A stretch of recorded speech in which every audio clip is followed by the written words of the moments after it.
On the day my husband, Robert, left for a business trip, I discovered it was actually a getaway with his mistress. For years, I had been supporting him selflessly, telling myself it was okay because he was busy providing for the family, even if he was indifferent to child-rearing and household chores. But it was all a lie. All those late nights and business trips were for his mistress. He had been deceiving our family, playing alone all this time. How could I have been fooled for 10 years? I collapsed in tears, overwhelmed by sorrow, and my son, Thomas, gently patted my back. "Mom, don't cry. Leave it to me." He smiled, a hint of mischief in his eyes, as if he had a plan. Thomas is a genius with an IQ of 200. He comes up with ideas and plans that I, an ordinary person, could never imagine. I decided to let the strategist his plan and execute a revenge drama. When I heard his plan, I was terrified. But the crime of deceiving me all these years was grave. Thinking of confronting the person who made me unhappy made my fears and worries naturally disappear. Robert and his mistress would have to atone for their sins. Unaware, he would return home to screams. Just imagining it made me smile. I couldn't wait for this revenge drama to unfold. My name is Susan. I'm 40 years old and work part-time. I started dating Robert in college, and we eventually got married. Now, we live with our 15-year-old son, Thomas. When Thomas was born, I thought Robert and I would cooperate in raising him and doing housework together. But reality was far from that. As a salesperson, Robert prioritized work over home. Even when I was sick, he would just say, "Hang in there," and head off to work. And he never came home early. If work was busy, he would stay late, leaving me and our child alone. I felt sad and longed for him to empathize with my feelings. But I couldn't voice such selfish desires. I had decided to quit my job to raise Thomas at home instead of sending him to a daycare center. With our income reduced, Robert felt compelled to work harder to earn money. He never complained about my selfishness, and despite his awkwardness, he was kind. "Today, I'll be working late again, so I'll grab dinner outside." "All right, do your best." Lately, our conversations were limited to a few words in the morning. "Is Dad not coming home today either?" "Yes, because he needs to earn a living for us, Thomas. You should appreciate that." I said it to him, but it was really directed at myself too. And when he came home late at night, Robert, quite drunk, would wake me up. "Hey, I'm back." "Oh, welcome home." He always woke me up even though I was asleep and would say the same thing. "Hurry up and prepare the shower for me." I wished he would prepare it himself and quietly take a shower. But since he was supporting us, I couldn't complain. Rubbing my sleepy eyes, I prepared the shower and picked up his scattered suit to clean off the dust.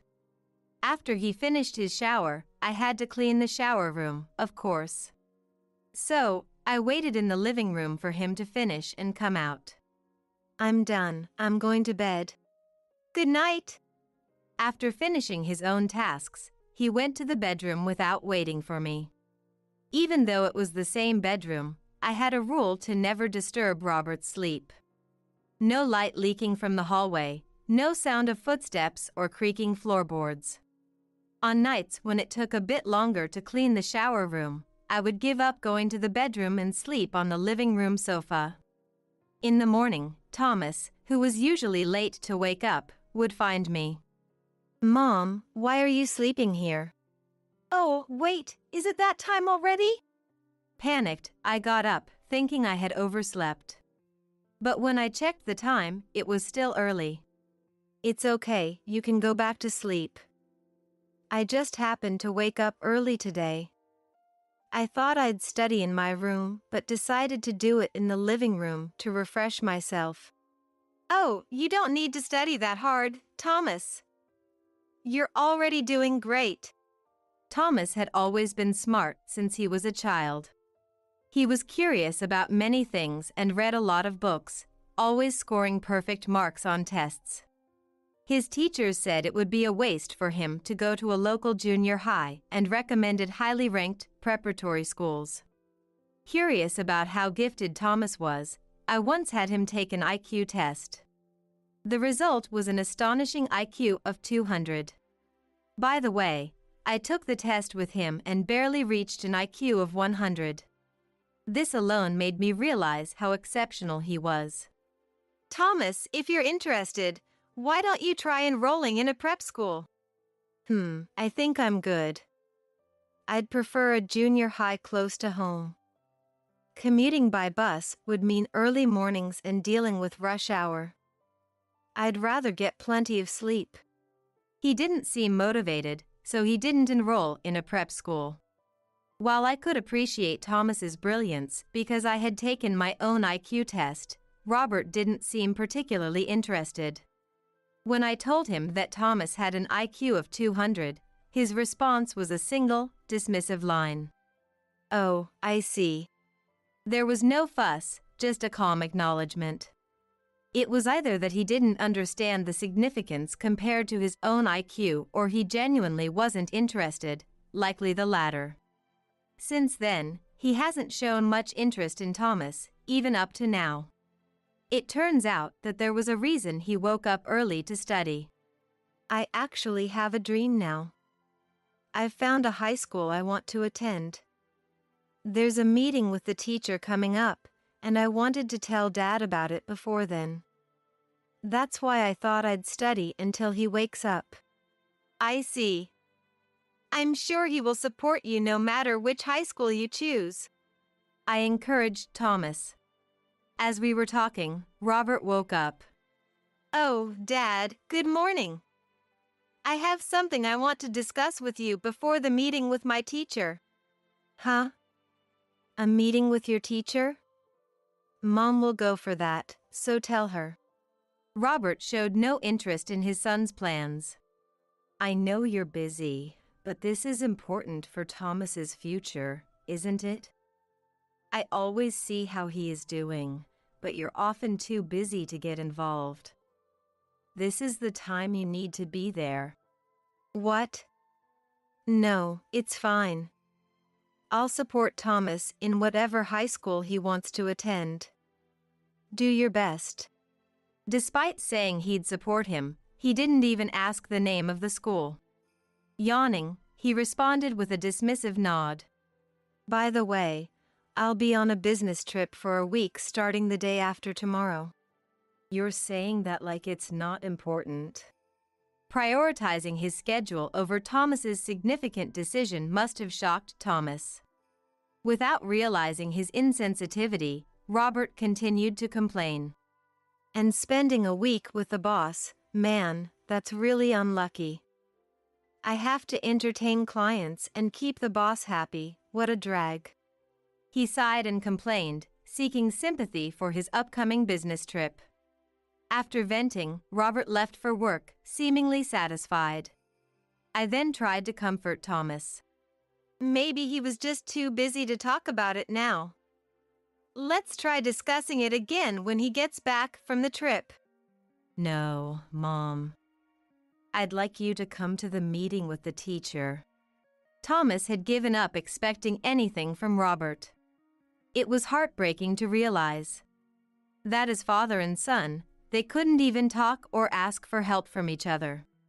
Looking at his defeated expression, I apologized. I'm so sorry, Thomas. If only I had been more assertive with Dad. It's not your fault, Mom. Don't worry about it. After that, there were a few days without much interaction between Robert and Thomas before the day of the business trip finally arrived. Well, take care of the house. That was all Robert said before leaving early in the morning. A few hours later, Thomas woke up and noticed something. Hey, isn't this Dad's hotel ticket for today? Thomas came over to me with an envelope. It had apparently fallen into a gap under the hallway shelf. When I checked, it turned out to be a hotel reservation. Oh no, this is bad.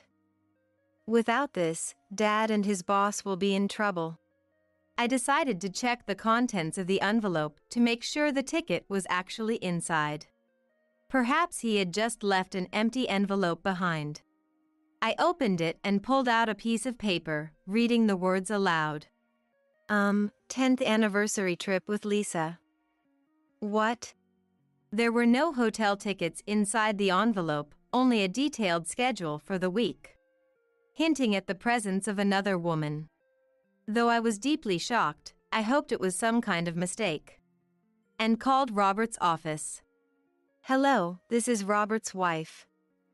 Is my husband on a business trip today? The receptionist, sounding confused, told me that Robert had taken a week of paid vacation. As soon as I hung up the phone, I knew for certain that Robert was having an affair, and my mind was in turmoil. 10 years. I've been deceived for 10 years. No matter how selfish or unreasonable Robert had been, I always forgave him because I believed he was working hard for Thomas and me. I thought Robert was just awkward but still cared for and loved his family. Finding out about Robert's betrayal brought me immense pain and sorrow. As I sat down and cried, Thomas gently patted my back. Mom, what do you want to do about Dad? Would you forgive him if he cut ties with this Lisa person? That's impossible. It's been 10 years. I can't forgive him. As I muttered this, Thomas said, Then leave it to me. When I looked up at Thomas, I saw an expression I couldn't quite decipher, but he smiled. Somehow, he also looked incredibly reliable. Before I knew it, I was asking Thomas for help. Thomas, please. With your intelligence, you can teach Dad a lesson. Thomas immediately sprang into action. I realized that while I had an exceptional son on my side, Robert had unwittingly made an extraordinary enemy. Robert, enjoying a trip with his lover under the pretense of a business trip, was completely oblivious. I smiled with satisfaction, eagerly anticipating the day of reckoning. When Robert returned, his face was glowing, but he started pretending to be exhausted from the trip. I'm so tired, he said, beginning his act of having had a difficult business trip. I really don't want to go on any more business trips. Why did my first trip to Seattle have to be with my boss? Welcome back, I replied, maintaining the usual normalcy in my interactions with Robert. Confronting him now would be no fun. Thomas and I planned to execute our revenge gradually. A few days later, it was just another typical weekday. Robert prepared for work with evident irritation.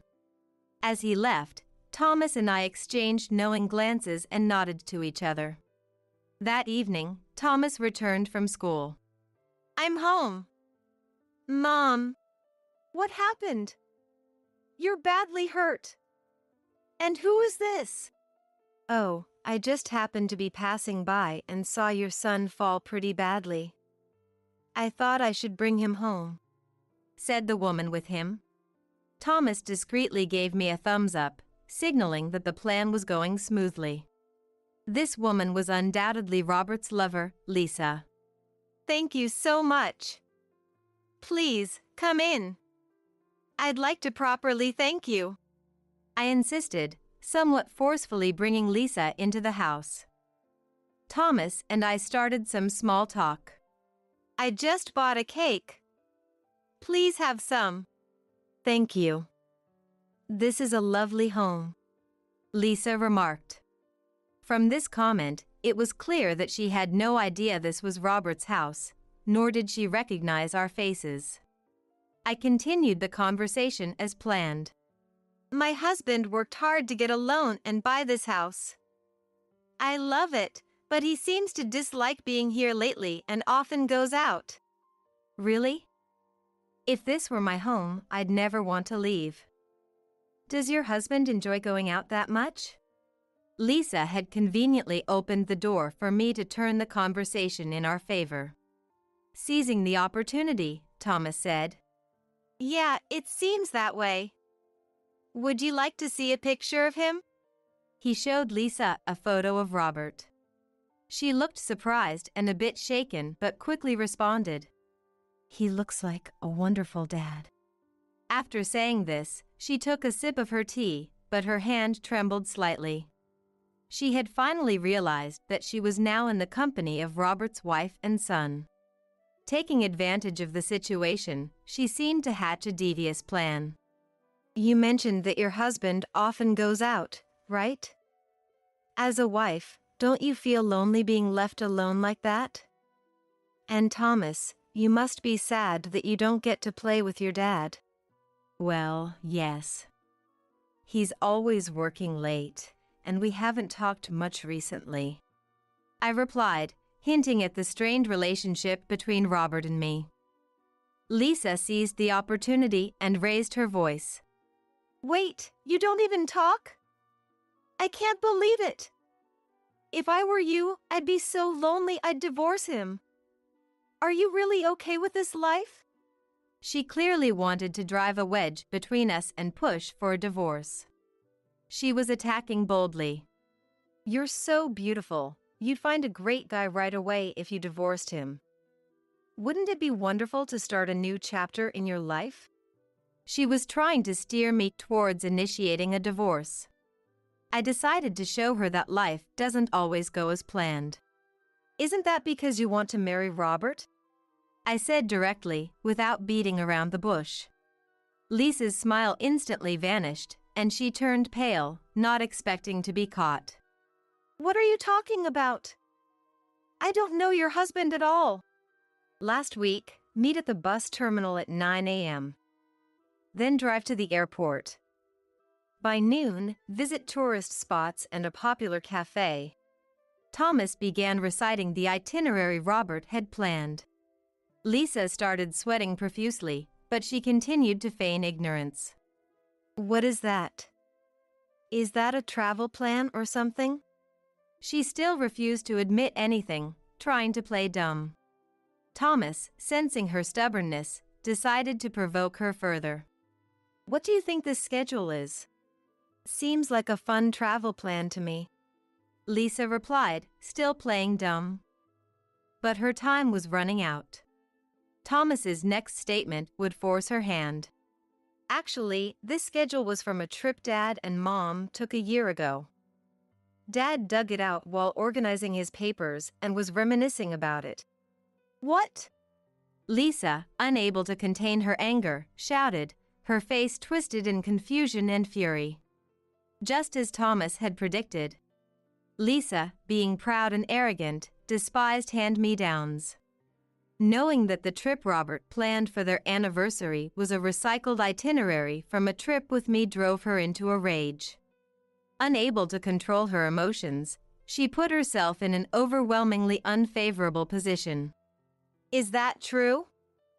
I can't believe Lisa let slip her true feelings in her anger, then immediately turned pale as she realized her mistake. Thomas and I exchanged a small fist bump, knowing we had caught her. It's true. Is something wrong? Oh, no, nothing. I just remembered I have another appointment. That excuse is a bit too obvious, don't you think? Thomas and I pressed on, cornering Lisa. She seemed to be frantically searching for a way out of the situation, but the earlier slip-up had left her with no words to counter us. Her silence was as good as a confession. A few hours later, Robert returned home. As he opened the living room door, he let out a loud gasp of surprise. Whoa! What the?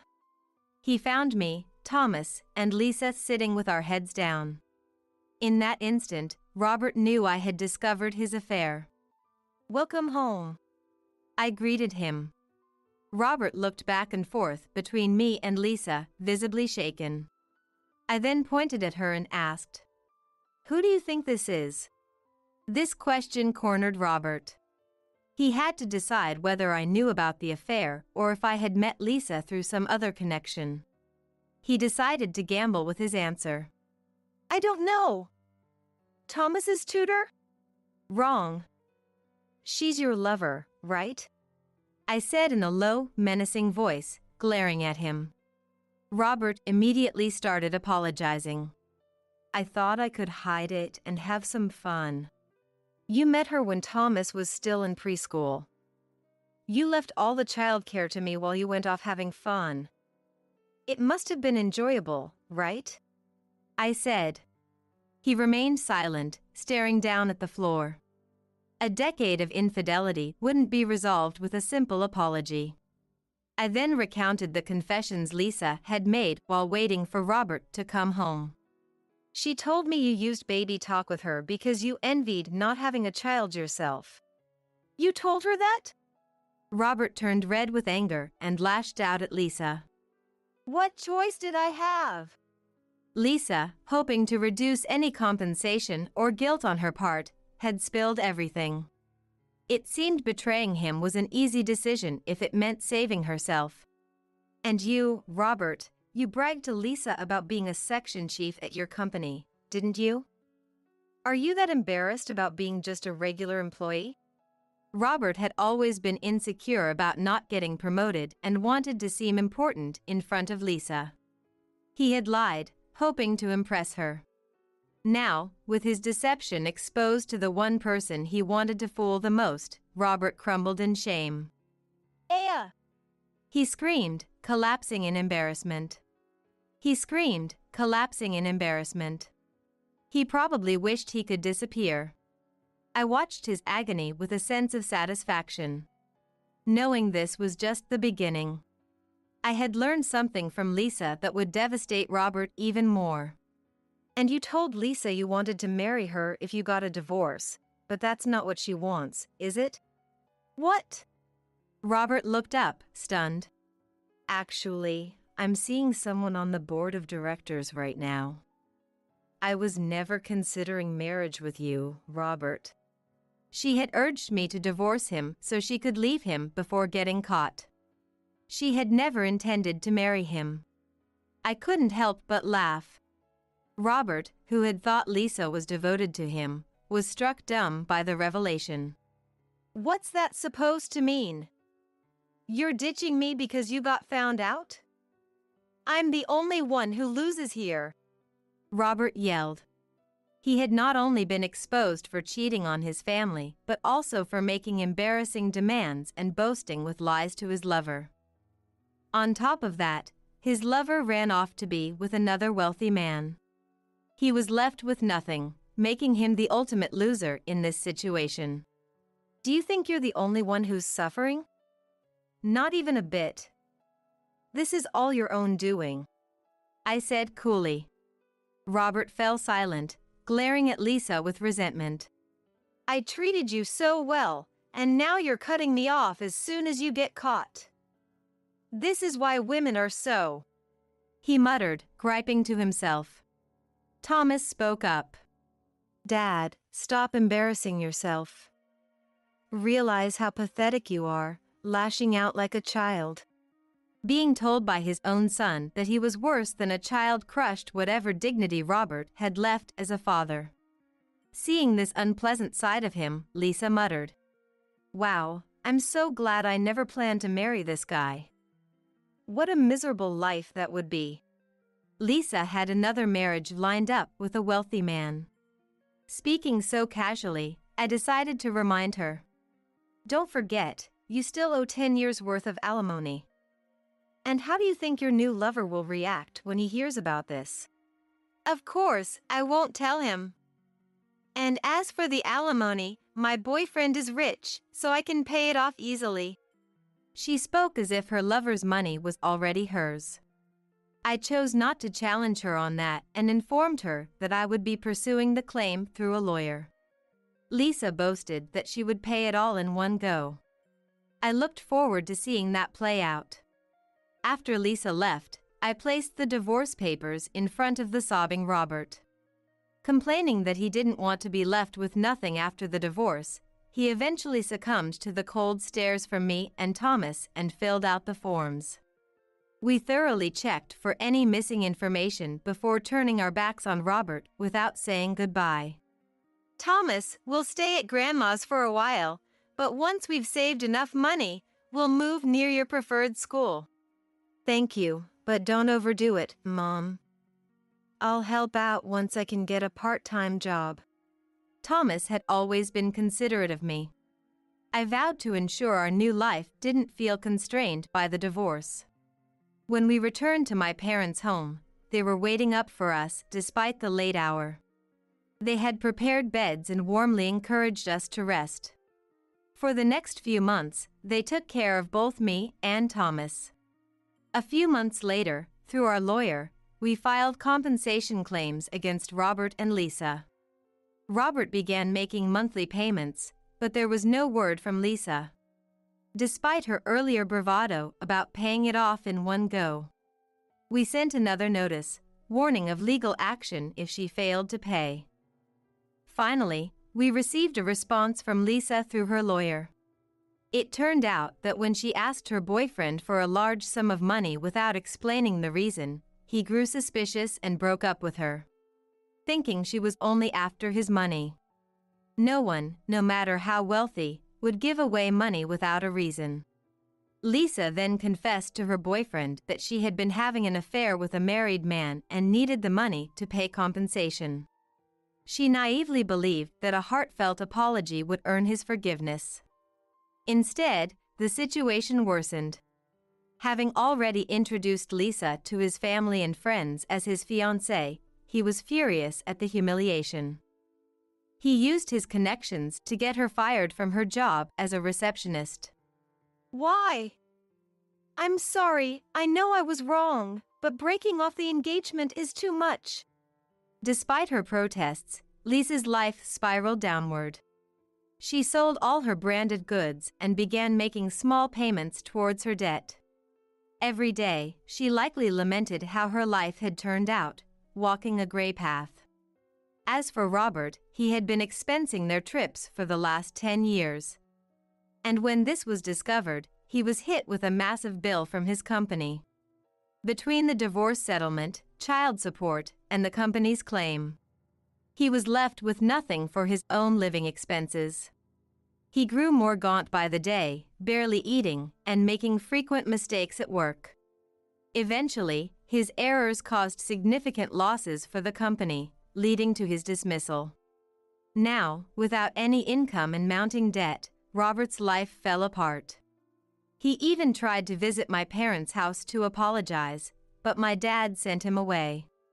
Whatever excuse he had to try and mend things was not worth hearing.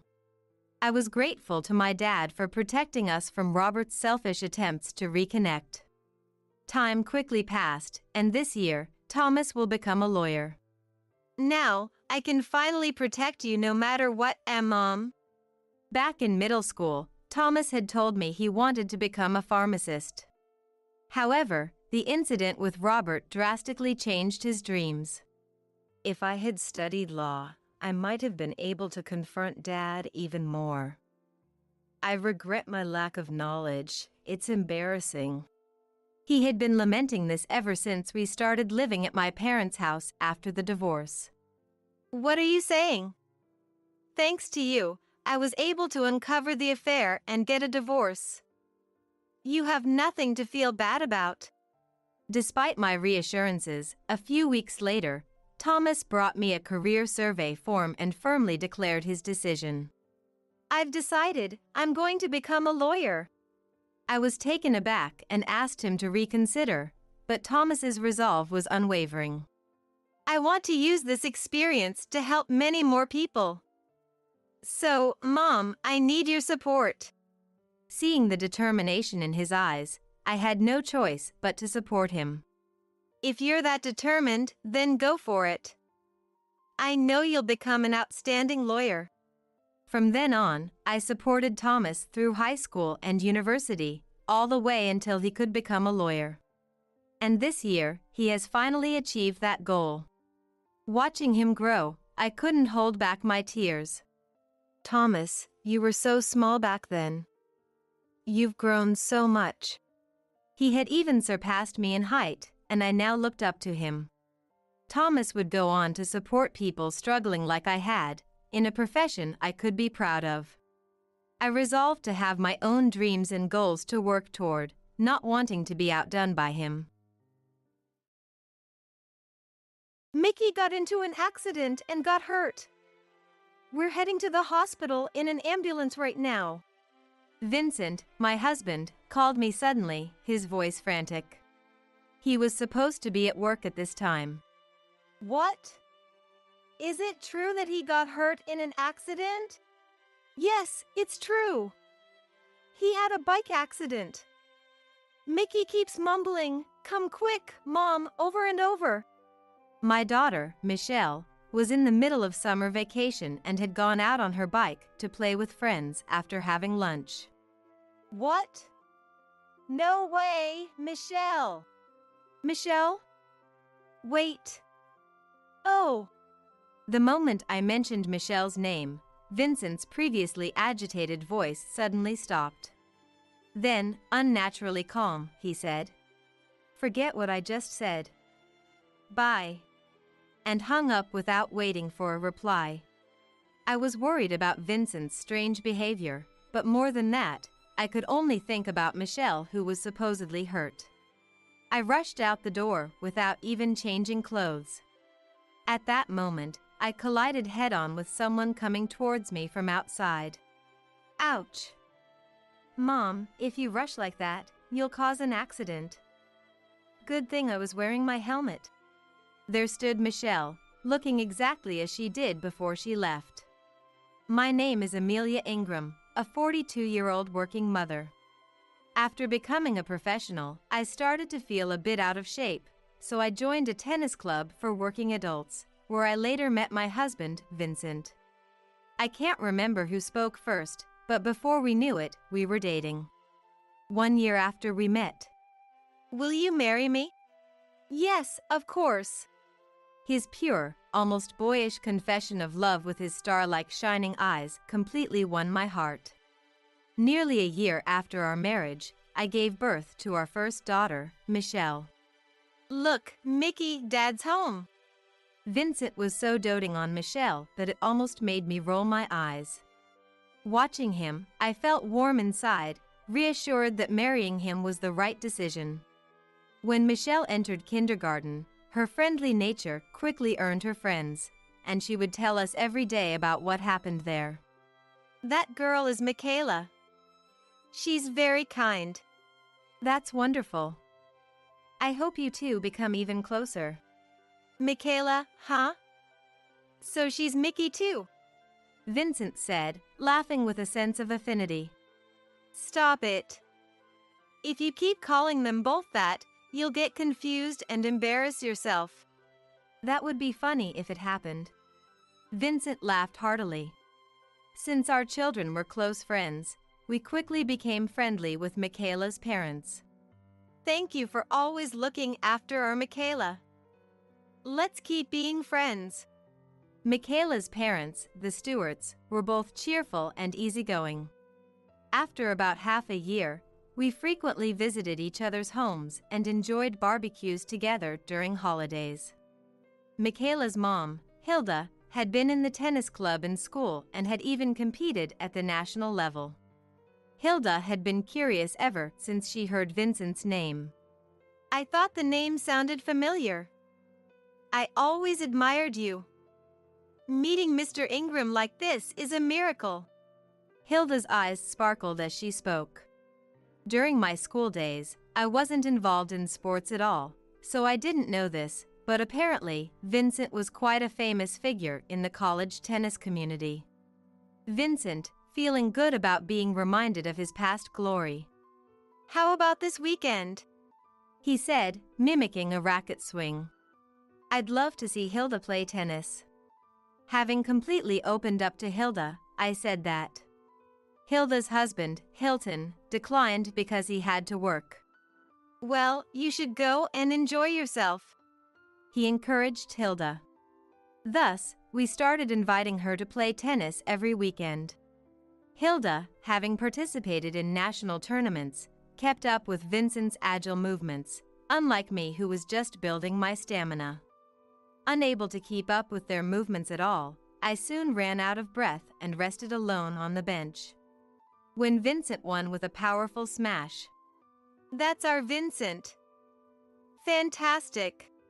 Hilda ran over and pressed a chilled drink from the cooler box to Vincent's cheek. Vincent let out a surprised cold, and Hilda laughed amusedly. An elderly couple passing by on their walk commented, "Look at that! What a lovely couple!" "Yes, it reminds me of our younger days." They looked at Vincent and Hilda, reminiscing about their youth. Now that it was mentioned, Vincent and Hilda could indeed be mistaken for a married couple by strangers.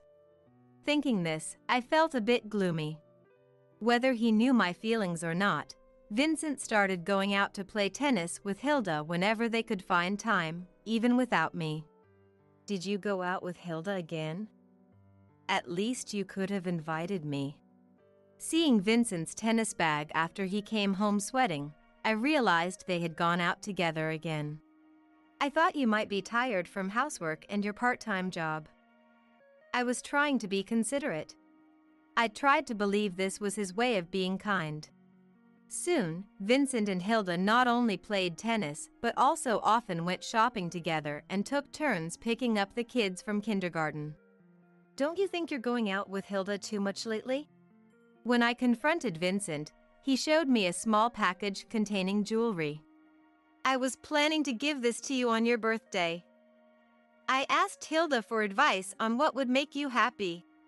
He smiled innocently. Before we got married, Vincent often came up with surprise plans for me. Knowing he still loved me, I felt relieved. In the fall, the preschool performance at our kids' kindergarten took place. "It's Mickey's first performance. We need to capture every moment." Vincent took a day off, and for the first time in a while, we went to the kindergarten together. At the Stewart family's, Hilton showed up briefly and then tried to leave quickly. "Is it work?" "That must be tough," I casually remarked, to which Hilton, looking uneasy, "Well, yes, kind of," he replied ambiguously and left in a hurry. "Sorry about that. He's been having a hard time at work lately and is always in a bad mood." She apologized on his behalf. The preschool performance ended without incident, but from around this time, Hilton started avoiding interactions with us. "We seem to be getting avoided by Hilton." I expressed my concern. "You're overthinking it. He's probably just swamped with work," she said with a wry smile. Hilton, who used to be so friendly, had suddenly become distant, and I felt a bit lonely, but she didn't seem to mind. We continued to interact with the Stewart family, and when Michelle started elementary school, she suddenly wanted a bicycle. "Michaela is getting one too," Michelle pleaded persistently, tugging on my apron, and Vincent, who was listening, "You should just get her a bike," folded his newspaper and said, "Really? You usually say not to give in to the kids' wants so easily." "Well, it's inconvenient for her not to have one to go out with her friends. I'll buy her one." "If you say so." I was a bit surprised, but decided to trust Vincent's kindness towards Michelle. So on Sunday, Vincent and Michelle went to Walmart to buy a bicycle. When they returned, Michelle was wearing a brand new pink helmet and kept looking at herself in the mirror. "Mom, I got the same one as Michaela. Her mom said this one suited me." "Was Hilda there too?" "Well, yes, I guess so." Vincent nodded awkwardly. By the time Michelle was in second grade, it became routine for her and Michaela to go out on their bikes. "Do your homework first." "I will when I get back." That was our daily parent-child conversation. When summer vacation started, we couldn't go anywhere due to Vincent's work, but "At least I can play with Michaela a lot." Michelle was happy, so it wasn't a problem. After lunch, Michelle would ride her bike without doing any summer homework. One evening, I received an urgent call from Vincent. Mickey's been in an accident and injured. She's in an ambulance on the way to the hospital. What? An accident? Is it true? Yes, it's true. She crashed while riding her bike. Mickey is delirious in the ambulance, repeating "Come quickly, Mom," over and over. No way, Michelle. Michelle? Wait, oh. Vincent's voice, which had been full of urgency, suddenly fell silent. Then, unnaturally calm, he said, "Forget what I said. Goodbye." And hung up abruptly without waiting for my response. Vincent's behavior bothered me, but all I could think about was Michelle's injury. I rushed out the door without even changing my clothes. At that moment, I collided headfirst with someone running towards me. Ouch! Mom, if you rush like that, you'll get into an accident. Good thing I'm wearing a helmet. There was Michelle, looking just the same as before she left. Michelle, are you okay? Are you hurt anywhere? I asked rapidly while checking her all over, as she had fallen and hit her bottom. Michelle frowned, looking ticklish. I'm fine. What about you, Mom? Did you get hurt? She was worried about me instead.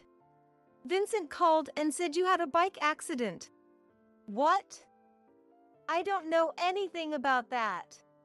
She looked back at me with innocent eyes, clearly unaware of the situation, her surprise evident. We're heading to the hospital by ambulance now. I just got a call from Dad. That's a lie. I'm fine. I'm not hurt at all, see? Michelle brushed the sand off her pants and spun around to show she was uninjured. Indeed, Michelle's body showed no signs of injury. Was it a mistake, and had I just been dreaming? But when I checked my phone's call history, I saw that Vincent had definitely called me 10 minutes ago. I remembered he had said something strange before hanging up, just forget about it. I called Vincent back, and after a few rings, he answered with a heavy voice, yes. Vincent, Michelle is safe. She just got home and doesn't seem hurt at all. What was that call about? It was nothing. Just forget it. Vincent tried to laugh it off. But in the background, I could hear many people bustling around. Check for any brain abnormalities. Hurry! Yes, doctor. It was clearly a tense situation. Is it really nothing? Because I hear. It's just TV. Our company has a trend of watching medical dramas while working. We're busy here. I'll hang up now. Vincent hung up before I could say anything. Too busy to take a call, but with time to watch TV dramas? I tried calling back several times, but Vincent had turned off his phone. It got completely dark, and as I was thinking about reheating the soup for dinner, Vincent called. Sorry, I won't be able to come home tonight. Work isn't finished. I see. I nodded and hung up, then reheated the soup. The next day, Michelle came home from her rabbit care duty at school with a gloomy expression. Usually, she'd go out to ride her bike immediately. Today at school, the teacher told me. Michelle said that Michaela had a bike accident and was taken to the hospital. However, the teacher didn't know any details about her injuries. A bike accident yesterday. Vincent's strange phone call came back to my mind. There was no way it was unrelated to that call. I said goodbye to Michaela yesterday. It happened after that. Recalling the previous day, Michelle started crying. I want to visit Michaela in the hospital. Since Michelle wanted to visit, I quickly got ready and we headed to the hospital where Michaela was admitted. Michelle. You came. Michaela looked surprisingly well, which made me sigh in relief. Her mother, Hilda, was sitting next to her bed. Amelia, Michelle. Thank you for coming. But Hilda quickly looked away from me for some reason. I was so shocked when I heard she was rushed to the hospital after a bike accident. According to Hilda, Michaela had a slight fracture in her arm, and she wouldn't be in the hospital for long. I'm sorry for the trouble Vincent caused. At that moment, I responded. Huh? Why was Vincent's name mentioned here? Sure, the day before, I got a strange call from Vincent about Michelle's bike accident, but Vincent kept saying it was a mistake. Why is Vincent's name coming up? Does he have something to do with the accident? I asked, and this time Hilda looked surprised.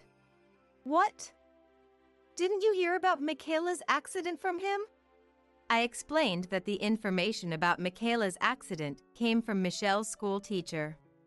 Then Hilda looked obviously uncomfortable and muttered, Oh no! There was definitely something behind that call. I couldn't help but be convinced. Can you tell me what happened yesterday? I asked calmly, with a smile. Hilda stammered, unable to give a proper answer. Well, Michelle's mom. Ignoring the adult tension, Michaela began talking about the accident. According to Michaela, she got into the accident right after parting ways with Michelle.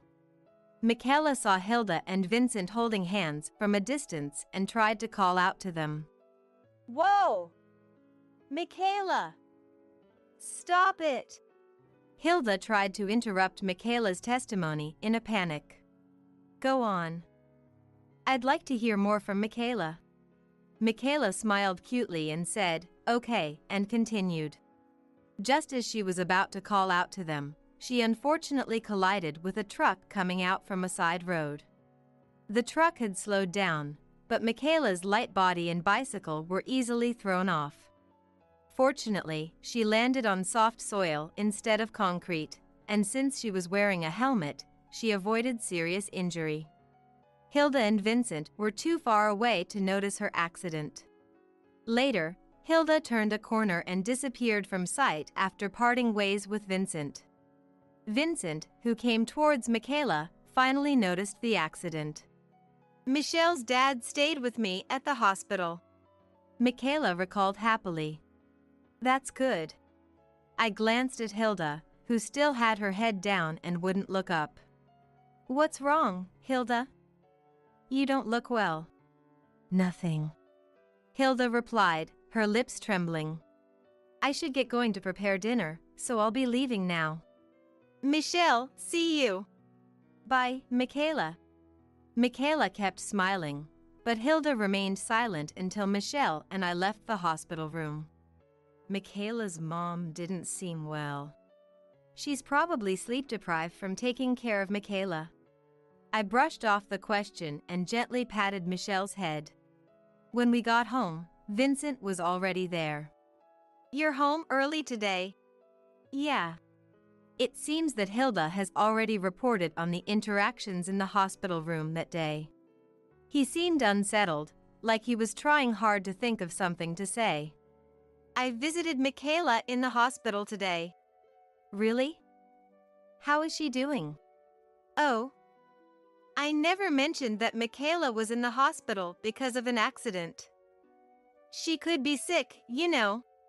Yeah, just had a feeling. Vincent was clearly agitated. Well, all right. I reported on Michaela's injury.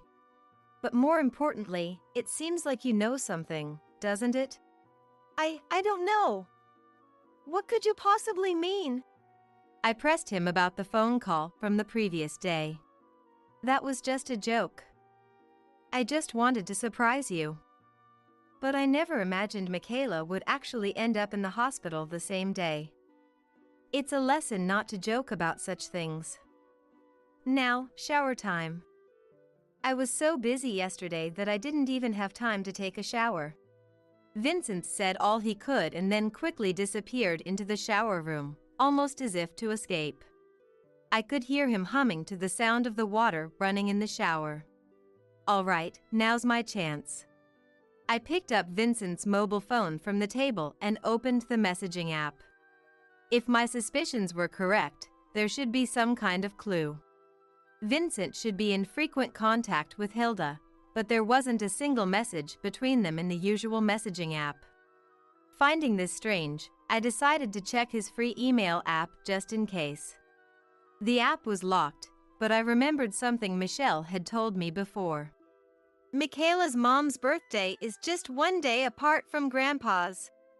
I tried entering my dad's birthday, shifted by one day, and the lock was easily bypassed.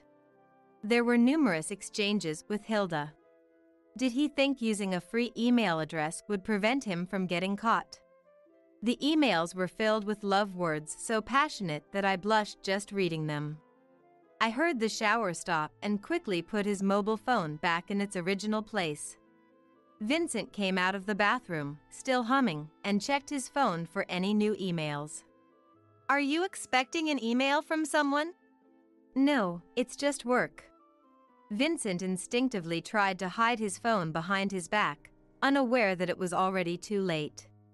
For the next few days, we didn't mention Michaela's accident at all. We continued with light greetings and everyday conversations, so on the surface, we might have seemed like a normal couple. However, I hadn't forgiven Vincent and Hilda's relationship.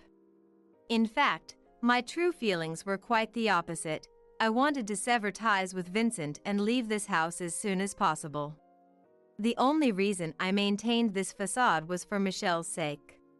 Michelle, with her sharp intuition even as a child, had sensed something was wrong when I discovered the affair between Vincent and Hilda. "What's wrong, Mom? Are you feeling unwell?" she asked with concern. I didn't want to burden my kind-hearted Michelle with this, but I knew I would have to deal with it eventually. With a determined heart, I invited the Stewarts over to our house. "This is my one and only chance," I said to myself, trying to muster the courage every time I felt like running away while looking in the mirror. On that day, both Vincent and Hilda's husband, Hilton, had the day off from work. I didn't want Michelle to overhear such an adult conversation, but fortunately, she had rabbit care duty that day. According to Hilton, Michaela's injury had completely healed. She should be able to leave the hospital in 2 or 3 days. That's good to hear. I felt a sense of relief hearing this good news from Hilton. I wanted to finish the conversation before Michelle came home from school, so I got straight to the point. "Hilda, since when have you been in a relationship with Vincent?" Whoa, what are you talking about all of a sudden? That's right, Amelia. There's no way Vincent and I are involved in that way. Both Vincent and Hilda tried to laugh it off.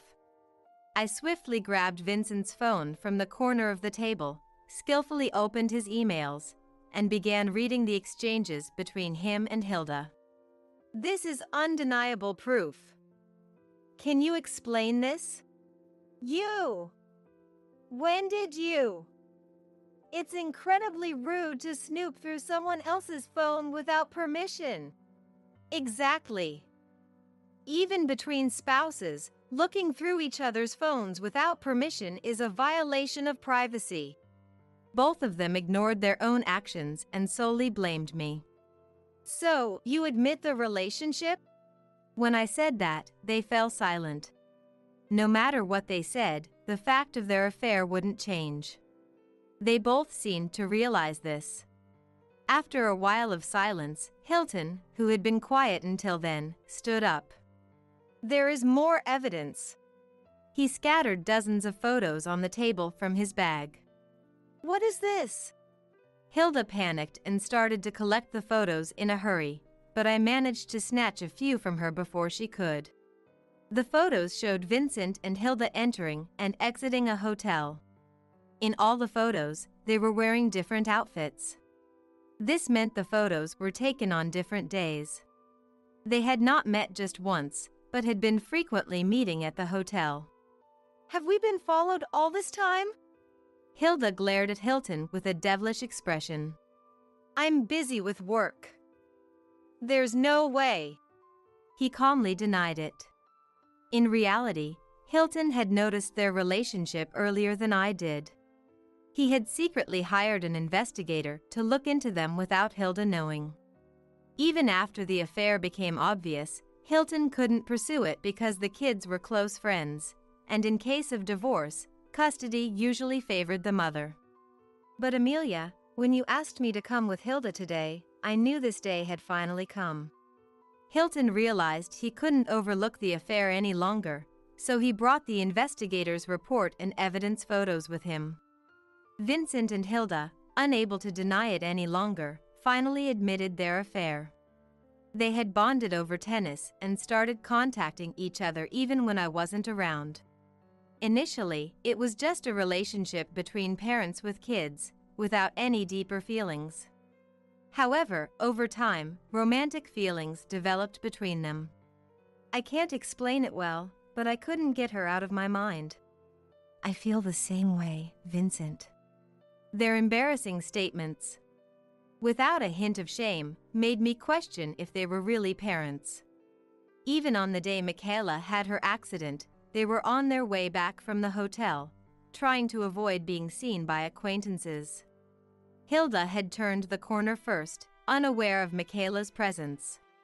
She was probably basking in the excitement of spending time with Vincent. When Vincent noticed Michaela reaching out, calling, "Mom, Mom," he hurried over to her.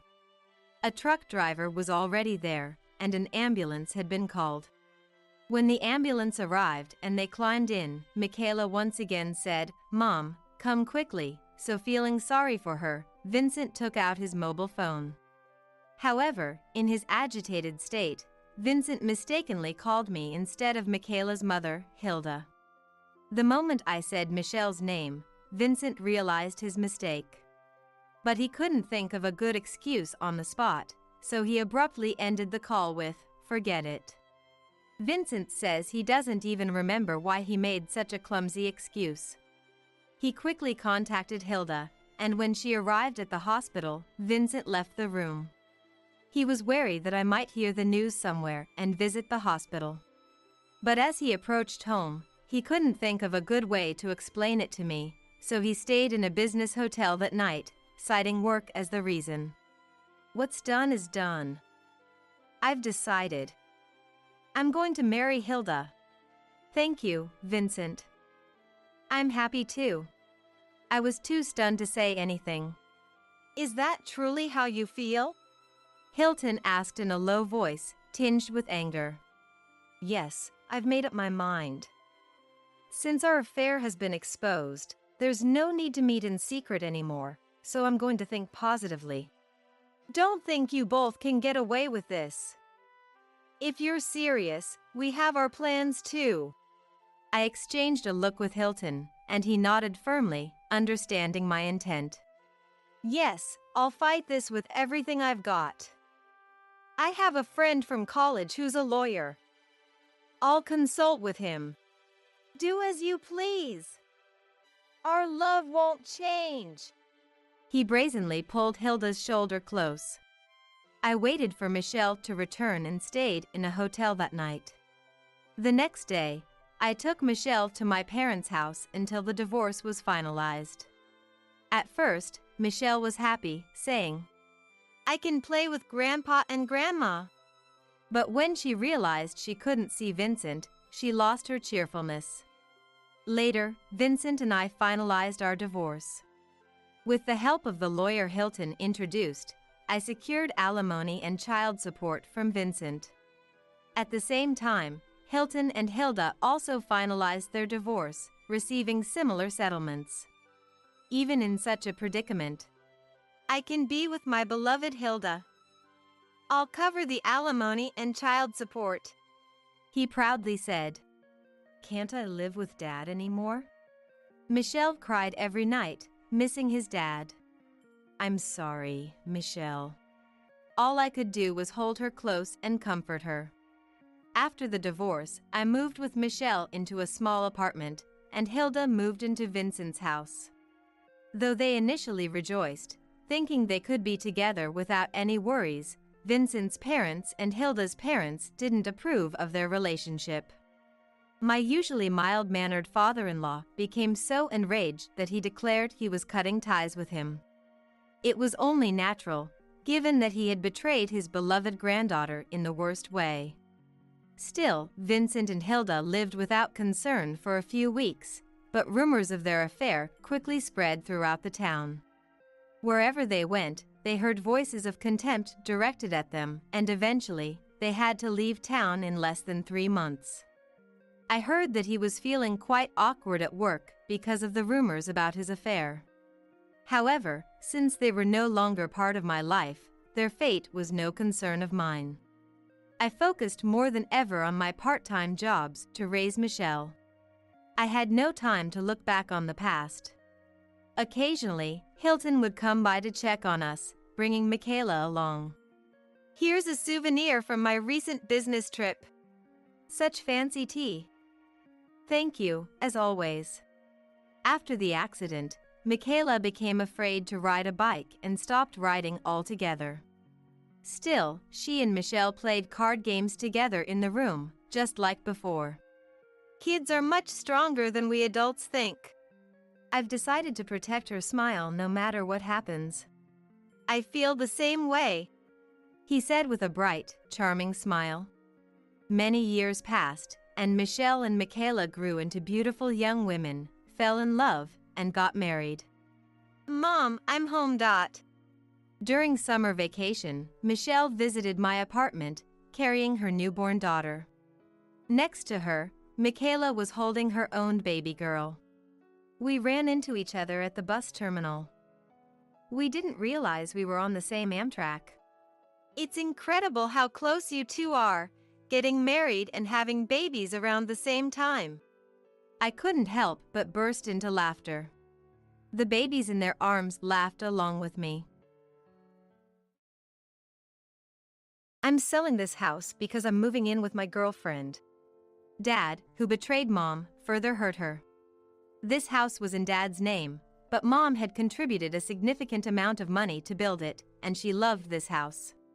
Yet, Dad decided to claim everything for himself without considering Mom's feelings. Now, 12 years after my parents' divorce, I've come to understand things I couldn't back then and decided to take revenge on Dad. I couldn't forgive Dad for living comfortably after hurting Mom, who had struggled to raise me. Does your company condone affairs? That's what I told them during my interview at Dad's company. My name is Chloe. I'm a 21-year-old senior in college, currently job hunting. When I was in 4th grade, my parents divorced, and we moved to Mom's parents' house, which meant changing schools and my entire environment, which led to some mental instability. I wasn't very sociable, so making friends was hard. Being a child of divorce, I was often left out, and I didn't have the courage to initiate conversations. For the 2 years from the transfer until graduating elementary school, I had no close friends and felt isolated, often getting sad remembering friends from my previous school. Moreover, Mom was working all day, so our time together decreased, and I spent more time with my grandparents. My grandparents were caring, but having always been with my parents, I found it hard to open up to them. However, things settled down when I started middle school. There were many students from different elementary schools, so I finally met people who didn't prejudge me for my parents' divorce. I made friends and slowly started to become happier, leaving behind my constant sadness. Determined not to burden Mom, I focused more on my studies. I got a scholarship that covered tuition for college, leading to a busy life filled with studies and part-time work. I wanted to make Mom's life peaceful and happy, so even in my busy life, I felt fulfilled. I've become more sociable than before, but the trauma from my past still lingers. Until 4th grade, when my parents divorced, I lived a normal life with both Mom and Dad. I was a shy child, so even though I had friends, I mostly spent weekends with my family. I think I was a child who loved my parents dearly. We used to have family meals together every morning and evening, and after dinner, we'd spend time together as a family. But then Dad started coming home late from work, and there were nights he wouldn't return before I went to bed. Dad was already in a managerial position then, and Mom told me he couldn't come home because of the responsibilities and overtime. Even though I felt lonely, I understood that it was Dad's job that provided for our current lifestyle. So I hoped Dad would be able to finish work earlier. This routine continued until one night, I woke up and heard my parents arguing. This was something that had never happened before, and curiosity overcame my anxiety. I cautiously approached to see what was happening. Dad, angry and carrying his belongings, stormed out of the living room. Enough! I'd rather be with my girlfriend than you. We're getting a divorce. Mom started crying at his words, but Dad ignored her and headed for the front door. Dad! Knowing what divorce meant, I feared I'd never see Dad again, so I ran after him and clung to him, hoping the kind Dad who used to play with me would stop. Get out of my way! But Dad, who had never been rough with me before, glanced at me coldly and shook me off without hesitation. Thrown harshly, I rolled down the hallway, bruising myself. I burst into tears from the shock of Dad's anger and being pushed away. And the pain made the reality even harder to bear.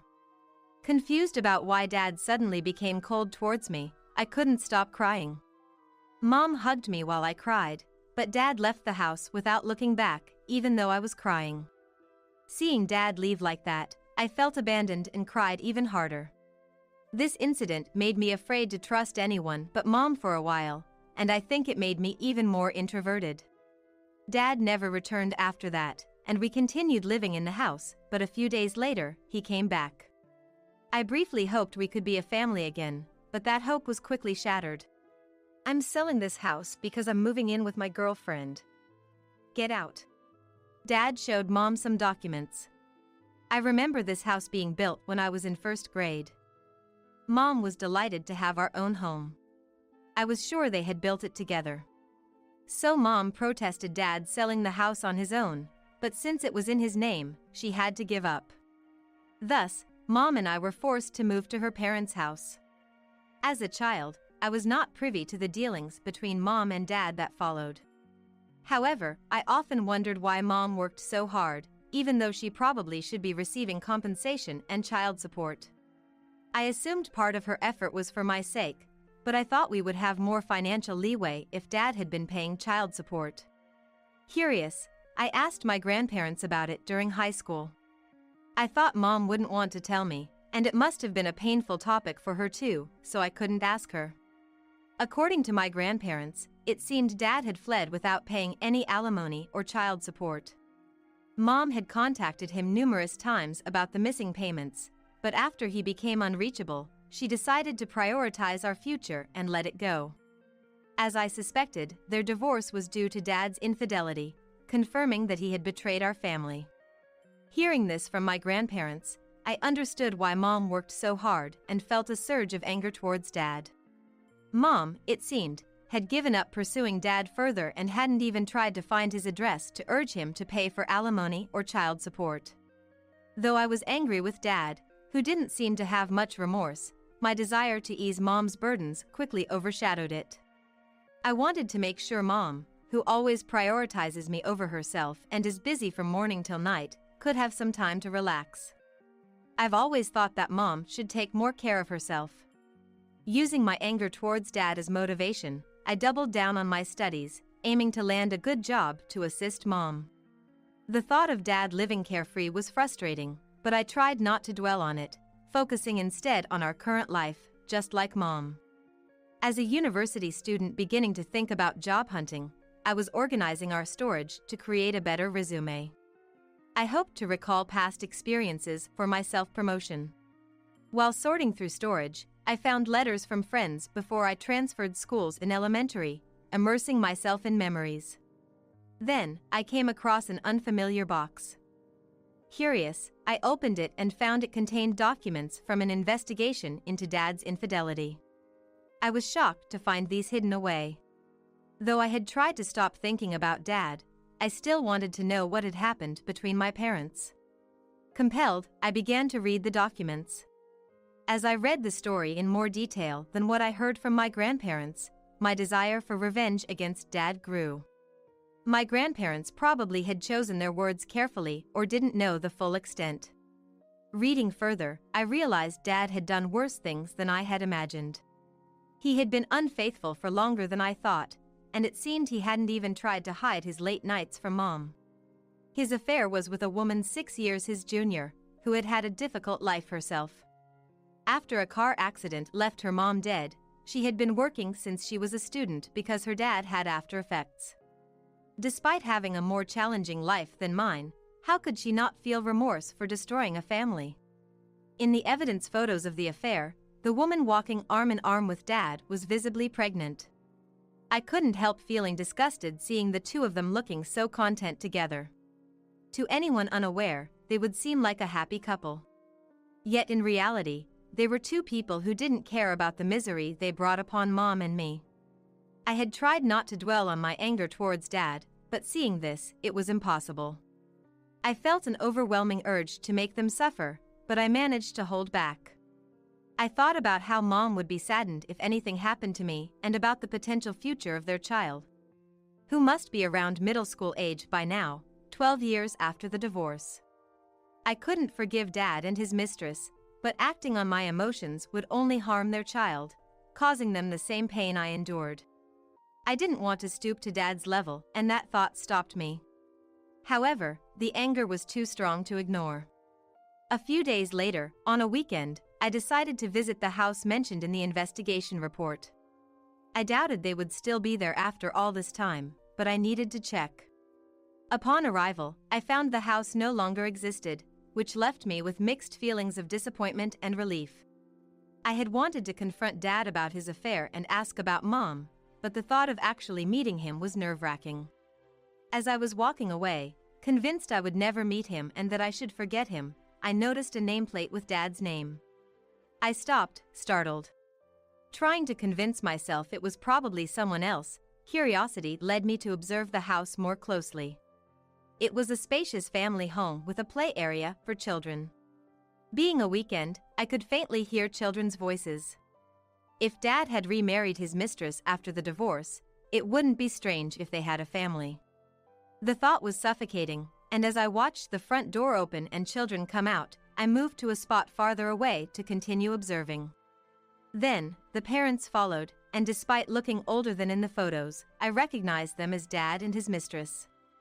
Dad had built a happy family with his mistress without paying us any compensation or child support. While Mom struggled, Dad lived comfortably. Filled with anger, I clenched my fists. After watching them leave happily as a family, I headed straight to a detective agency and requested an investigation into Dad's family. I used all my savings and part-time job earnings for this. When I later received the investigation results, it confirmed that Dad had been living well after the divorce, with 3 children. While Mom and I struggled, Dad lived comfortably without facing any consequences for his affair, a fact that left me bitter. I realized I harbored not just anger but also resentment towards Dad and his mistress, who lived carefree after abandoning Mom and me. I wanted them to experience the same pain and hardship that Mom and I went through. However, recognizing that even though they were the worst, their children were innocent, I wanted to speak with them at least once, more for my peace of mind than for revenge. So, calming myself for a composed conversation, I decided to visit after school. Dad would be at work and the kids at school, leaving his housewife mistress, Abigail, at home. What was she thinking, having an affair with a married man and now living happily with him? With questions and things I wanted to say, I went to their house on a day school ended in the morning and rang the doorbell. As expected, Abigail answered. "Yes, how can I help you?" Her normal response irritated me, and I blurted out, "How can you live normally after stealing Dad from Mom and me and breaking up our family?" It seemed I wasn't as calm as I thought, speaking sharply without realizing. What? What are you talking about?" She seemed quite dubious, possibly on guard because of the sudden question. Perhaps for her, an affair was something that could be easily forgotten. This thought made my chest tighten. Amazed at how she could pretend not to know, I explained everything about my relationship with Dad and what happened 12 years ago. I broke into tears recalling the past, but once I finished, I looked at her for a reaction. The truth I learned then solidified my resolve for revenge. Some time later, I went for a job interview. With good grades and active involvement in various activities, I had many strong points. I usually passed the document screening without issues, and this time, as I faced the interviewers, it seemed like I had already left a favorable impression again. 3 interviewers questioned me while reviewing my documents. Thanks to my preparation, I answered smoothly, and the interviewer's cheerful expression and impressed attitude made me feel quite confident. At the end, when they said I could ask any questions I had, I decided to ask something I had been wanting to know. Does your company condone affairs? What actions would be taken if an affair occurs? My question surprised the interviewers, leaving them momentarily speechless. After a pause, they said they hadn't encountered such a situation but would probably impose some penalty. And when asked why I was inquiring about this, I explained the whole situation. My father, who abandoned my mother through infidelity, works here and is currently having an affair within the company. One interviewer, visibly upset, slammed the table and stood up angrily. Are you joking? How dare you come here and lie in such a manner? This is outrageous. I immediately retorted. Please don't shout just because I hit a nerve, Dad. I had actually known that Dad worked in this company and that he was involved in interviews as personnel. Therefore, I purposely attended this interview to expose Dad's actions. There were many interviewees, and it wasn't certain Dad would be the interviewer, but I thought damaging his reputation would be enough. His aggressive response to my presence added credibility to my story, and I felt a sense of satisfaction. Initially, Dad didn't seem to recognize me, but he became unsettled after reading my documents. He didn't remember my face, but my name and educational background must have made him realize I was the daughter of his ex-wife. He seemed relieved when I showed no reaction to seeing him, thinking I hadn't recognized him. I calmly retorted to Dad's anger. It's a fact that you cheated on Mom and are now in an affair with a younger woman in this company, right? I'm just stating the truth. The investigation I had commissioned revealed not only about Dad's post-divorce family but also his infidelity. Apparently, Dad was quite the philanderer, having 3 kids and still fooling around. He was having an affair with a younger female colleague, and there were photos of them looking happy together, leaving no room for denial. Is this some kind of harassment? Do you think you can get away with this? Dad accused me of lying and tried to blame me. He had been successful in hiding his actions so far and was desperate not to be punished. Smirking, I continued. It's the truth, isn't it?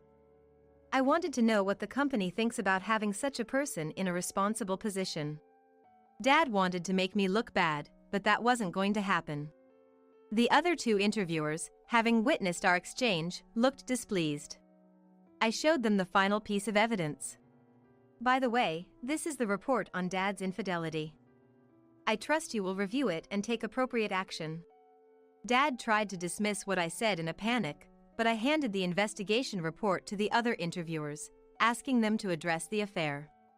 Dad tried to grab me, but I dodged and delivered my final blow. Abigail knows about this and is coming to the office today. I had told Abigail about Dad's affair, and in her anger, she had planned to confront him publicly. So before leaving the interview room, I declared to Dad that he had no escape. You told her? When did you even meet her? Dad, shocked and not expecting I knew Abigail, froze. Ignoring him, I left the room. Dad's yelling could still be heard after I closed the door, drawing stares from other interviewees. Normally, the atmosphere would feel uncomfortable, but knowing that I had derailed Dad's smooth life brought me a sense of relief. Originally, I came to this company solely for revenge against Dad, so failing the interview was not a concern. Having finished my task, I was walking down the hallway when I heard footsteps running up from behind.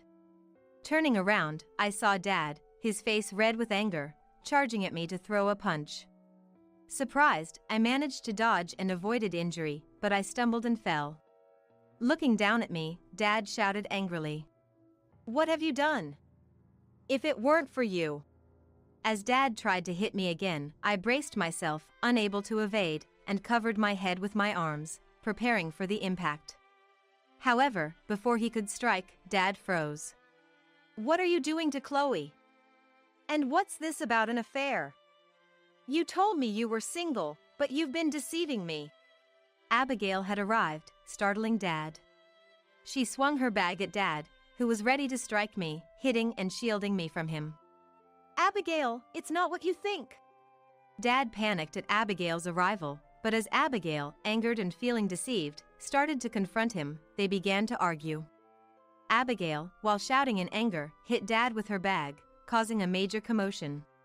It turned out that when I confronted Abigail about the affair, she was unaware that Dad was married. "I'm sorry, even if I didn't know. You must have suffered a lot. I will definitely make it up to you. I'm truly sorry." She apologized tearfully. Further conversation revealed that she met Dad through work, and he had been helping her as a struggling motherless child. Dad had hidden his marital status, and they eventually started dating. Abigail had been working right after graduating high school in order to live with her father, who suffered from the after effects of an accident, which also took away her mother. It was natural to develop feelings for Dad, who had helped her. I had thought the mistress would be a terrible person, but Abigail was another victim of Dad.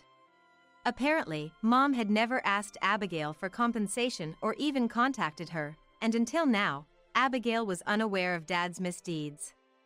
I wondered why Mom hadn't pursued compensation from Abigail, but then remembered she was pregnant at the time. Perhaps Mom didn't want to burden a pregnant woman, even if she was the mistress. Thinking this as I watched Abigail tearfully apologize, I realized she wasn't the villain I had thought her to be. She didn't look like she was trying to deceive me.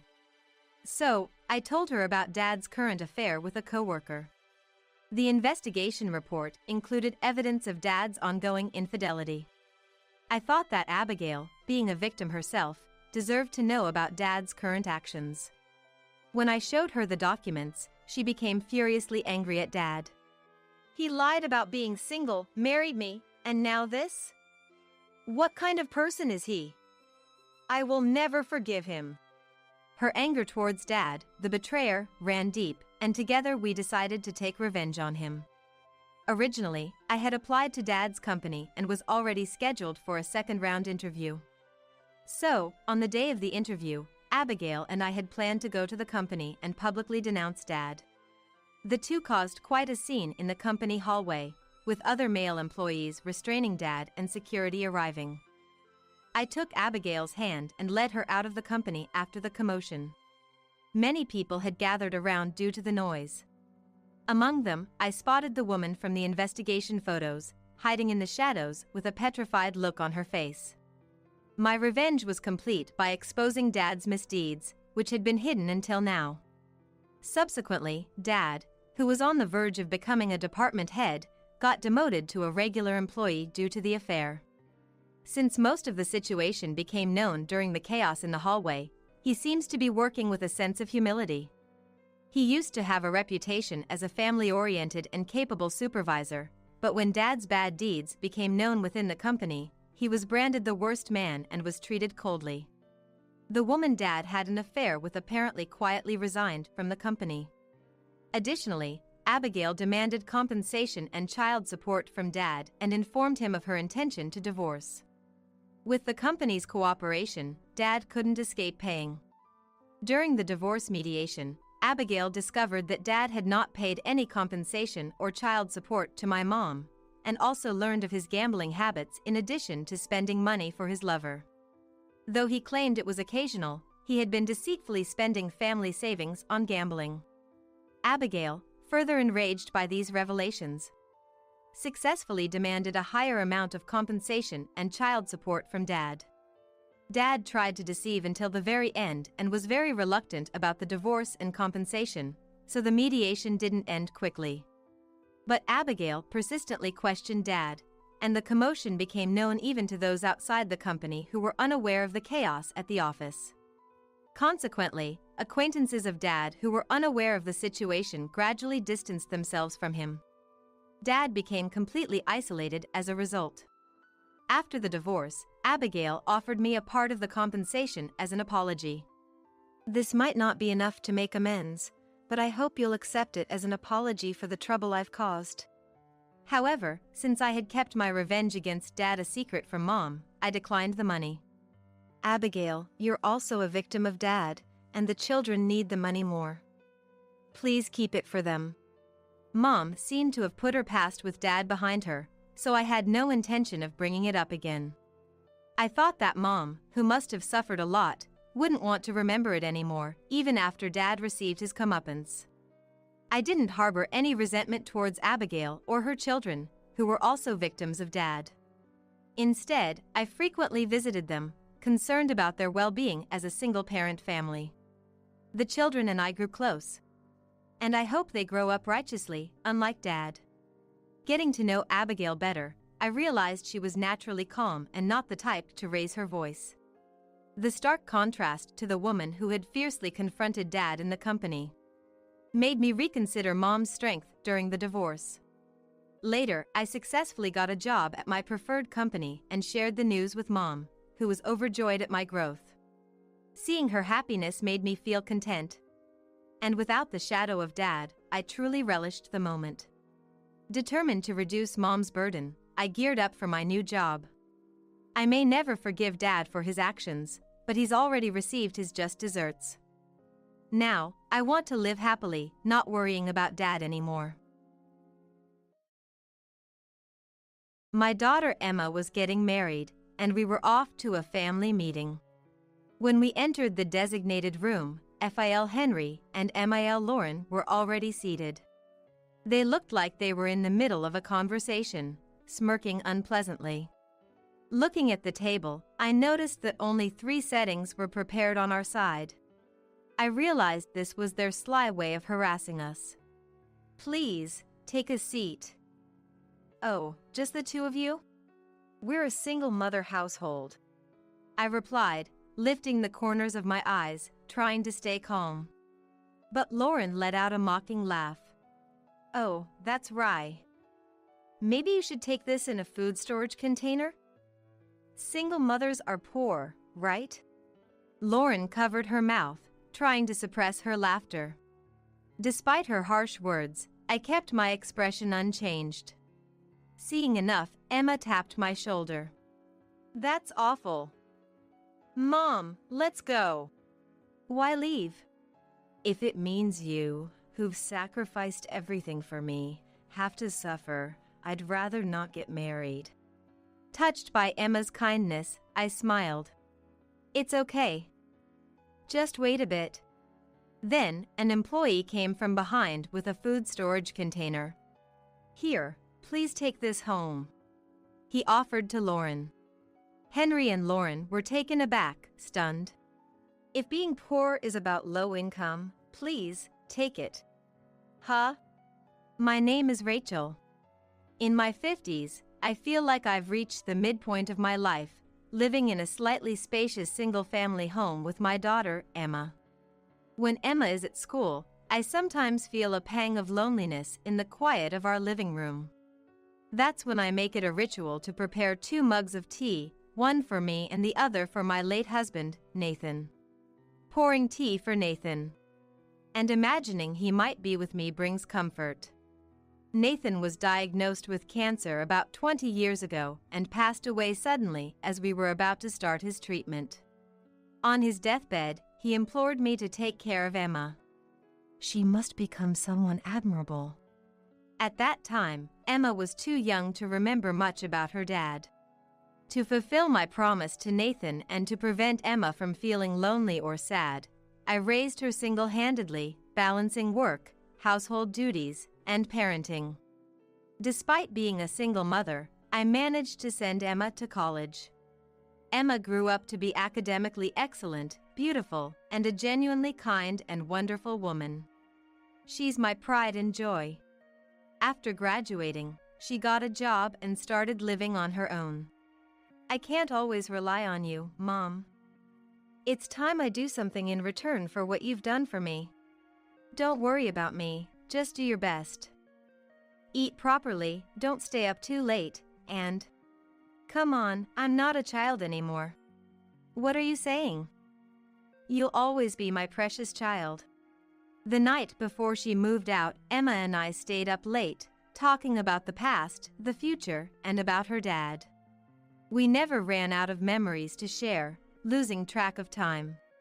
Even after Emma started living by herself, she would send various texts to my mobile phone. She would complain about unpacking, cooking, training at work, and colleagues. Each text made me feel as if Emma was right beside me, probably feeling lonely in her new life. But as time passed, the texts became less frequent. I assumed that Emma was finding her own way. I guess Emma is doing well. The lack of texts seemed to prove that Emma's days were fulfilling. And even the tea I brewed for Nathan seemed to nod in agreement. A year and a half after Emma started her job, I received a call from her. She sounded happy. It's been a while, she said. Mom, there's someone I want you to meet next Sunday. Do you have some time? Oh, it's been a while. Yes, I do have some time on Sunday. Then, I'll come home on Sunday. Is noon okay? Yes, that's fine. Be careful coming here. It's been a while since I've seen you. You'll be surprised. Bye. After saying that, Emma hung up, and I stared silently at the screen. I wondered how long it had been since we last talked on the phone. Her unusually happy tone over the phone intrigued me, but when Sunday came, I was indeed surprised, just as Emma had said. At the door was Emma and a young man named Ryan. Ryan was not dressed casually, but in a casual suit, looking slightly nervous. Nice to meet you. I'm Ryan, and I've been seeing Emma for a while now. Ryan, who introduced himself, was tall with features like a movie star, and came off as a very polite and good young man. Nice to meet you. Please, come in. After inviting them into the living room and making tea, we sat at the table where Emma gave an update and introduced him. Then, Emma said shyly, So, Mom, the reason I wanted you to meet him is because we are thinking about getting married. Married? Though I had anticipated it, the fact that Emma had found someone still surprised me internally. I kept my composure, looking at Ryan, who now had a more serious expression. Yes. I proposed to Emma recently, and I wanted to meet you, her mom. I paused for a moment before responding, and I said, I see. I didn't know Emma has been seeing someone as wonderful as you. Ryan, Emma doesn't have a dad, and I raised her by myself. Yes, Emma told me she grew up in a household without a father. Emma is my treasure, my precious daughter. Can you promise to protect her and make her happy? Of course. I am confident that I can make Emma happier than anyone else in this world. Ryan answered firmly, without flinching at my stern attitude. Had he hesitated, I might not have approved of their marriage. All right. Please take good care of Emma. Hearing this, the two of them looked at each other, relieved, and smiled happily. Seeing them like this made me smile too. I think Nathan would have smiled in the same way if he were here. Months after sending off a happy Emma and Ryan, Emma took a long break and came home.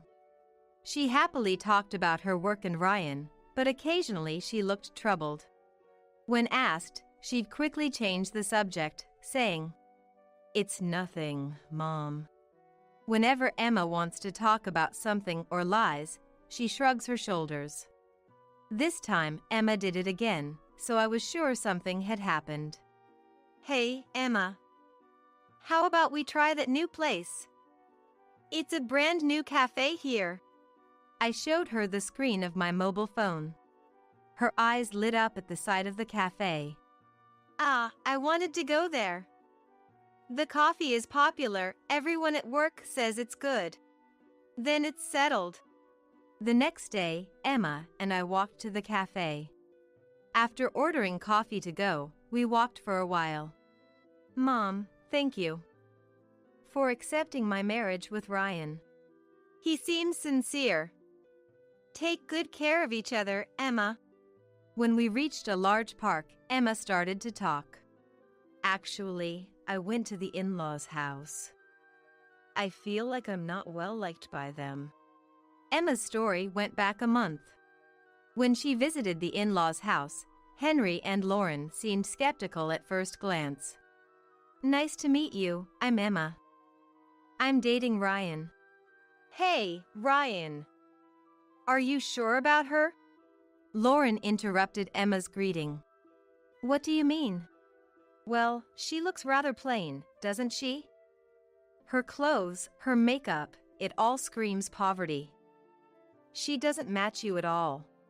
Without a word of congratulations, they blatantly insulted Emma.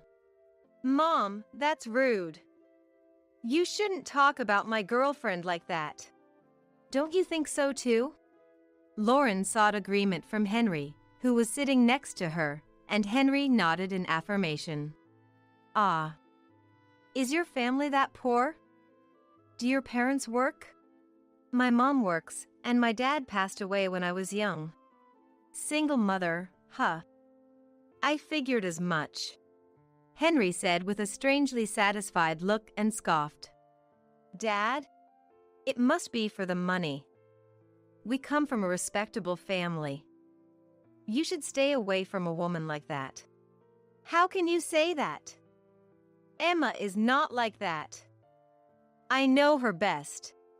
Ryan just doesn't realize yet that there are many who would want to marry you for our assets. And then, he even suggested introducing Ryan to a daughter of an acquaintance.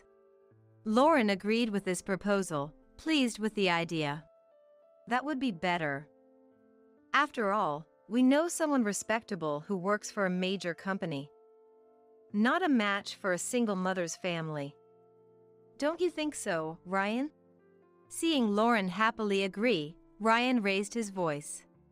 Enough from both of you, Dad and Mom. The conversation went nowhere, and Ryan and Emma left the house. Ryan later told me that Henry and Lauren have a strong sense of elitism. Emma, I'm really sorry. My parents said such awful things and hurt you. Emma was apologized to multiple times by Ryan, who promised to always protect her. Sitting on a park bench listening to this, I had to suppress my anger from exploding.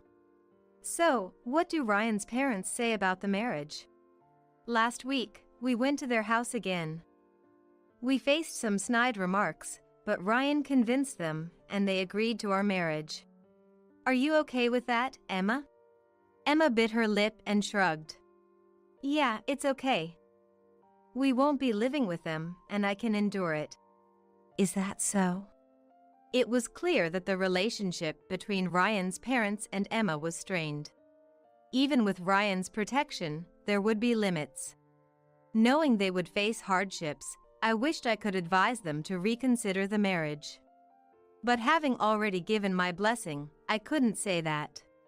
Even in this short time, Emma looked downcast. Thinking she might always look this way saddened me. So, about the family meeting, I'm thinking maybe I shouldn't go. Why? If it's going to make you feel bad, Mom, I don't want to have the family meeting. Emma's eyes seemed to well up, even though she didn't cry. She was considering my feelings. Touched by her kindness, I smiled. Don't worry about me. Let's have the family meeting so that everyone can acknowledge your marriage. Under the cold sky, Emma and I sipped our cooled coffee on our way home. When Emma told Ryan she wanted to have the family meeting, he was very surprised. And he kept worrying about her, saying, "You don't have to push yourself. I'm fine. Mom says not to worry. If you say so, I'll talk to my parents about it." And so, on the day, Emma and I went to the venue. Though we didn't say anything to each other, I decided to stand tall and face them with confidence. We took a cab to the hotel, and both Emma and I took a deep breath at the entrance. But Emma looked anxious. When Lauren specified this hotel, she made a snide remark. "It's that famous hotel you see in commercials. A place your family wouldn't be familiar with." Emma took it to heart and became completely intimidated by the unnecessary comment. I gently pulled Emma closer by the shoulder, signaling with my eyes that everything would be okay, and we started walking together. We ran into Ryan at the entrance. He seemed to have arrived earlier and was waiting for the elevator. "Thank you, Emma and Rachel, for having time today." Ryan appeared much more nervous than the last time we met, sweating on his forehead despite it being winter. "No, thank you. We have been looking forward to today." You might have heard from Emma, but this hotel is where my dad works." Ryan seemed uneasy and worried about his parents possibly saying something offensive, given their behavior in front of Emma. I responded confidently, "Yes, I'm aware. No need to worry." Ryan, you look better when you're confident."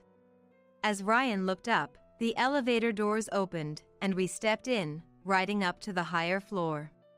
Upon entering the room, Henry and Lauren were already seated, seemingly in the middle of a conversation, smiling creepily. Noticing that 3 sets of tableware were prepared on our side, I realized it was their sly form of harassment. "Ah, we've been waiting for you.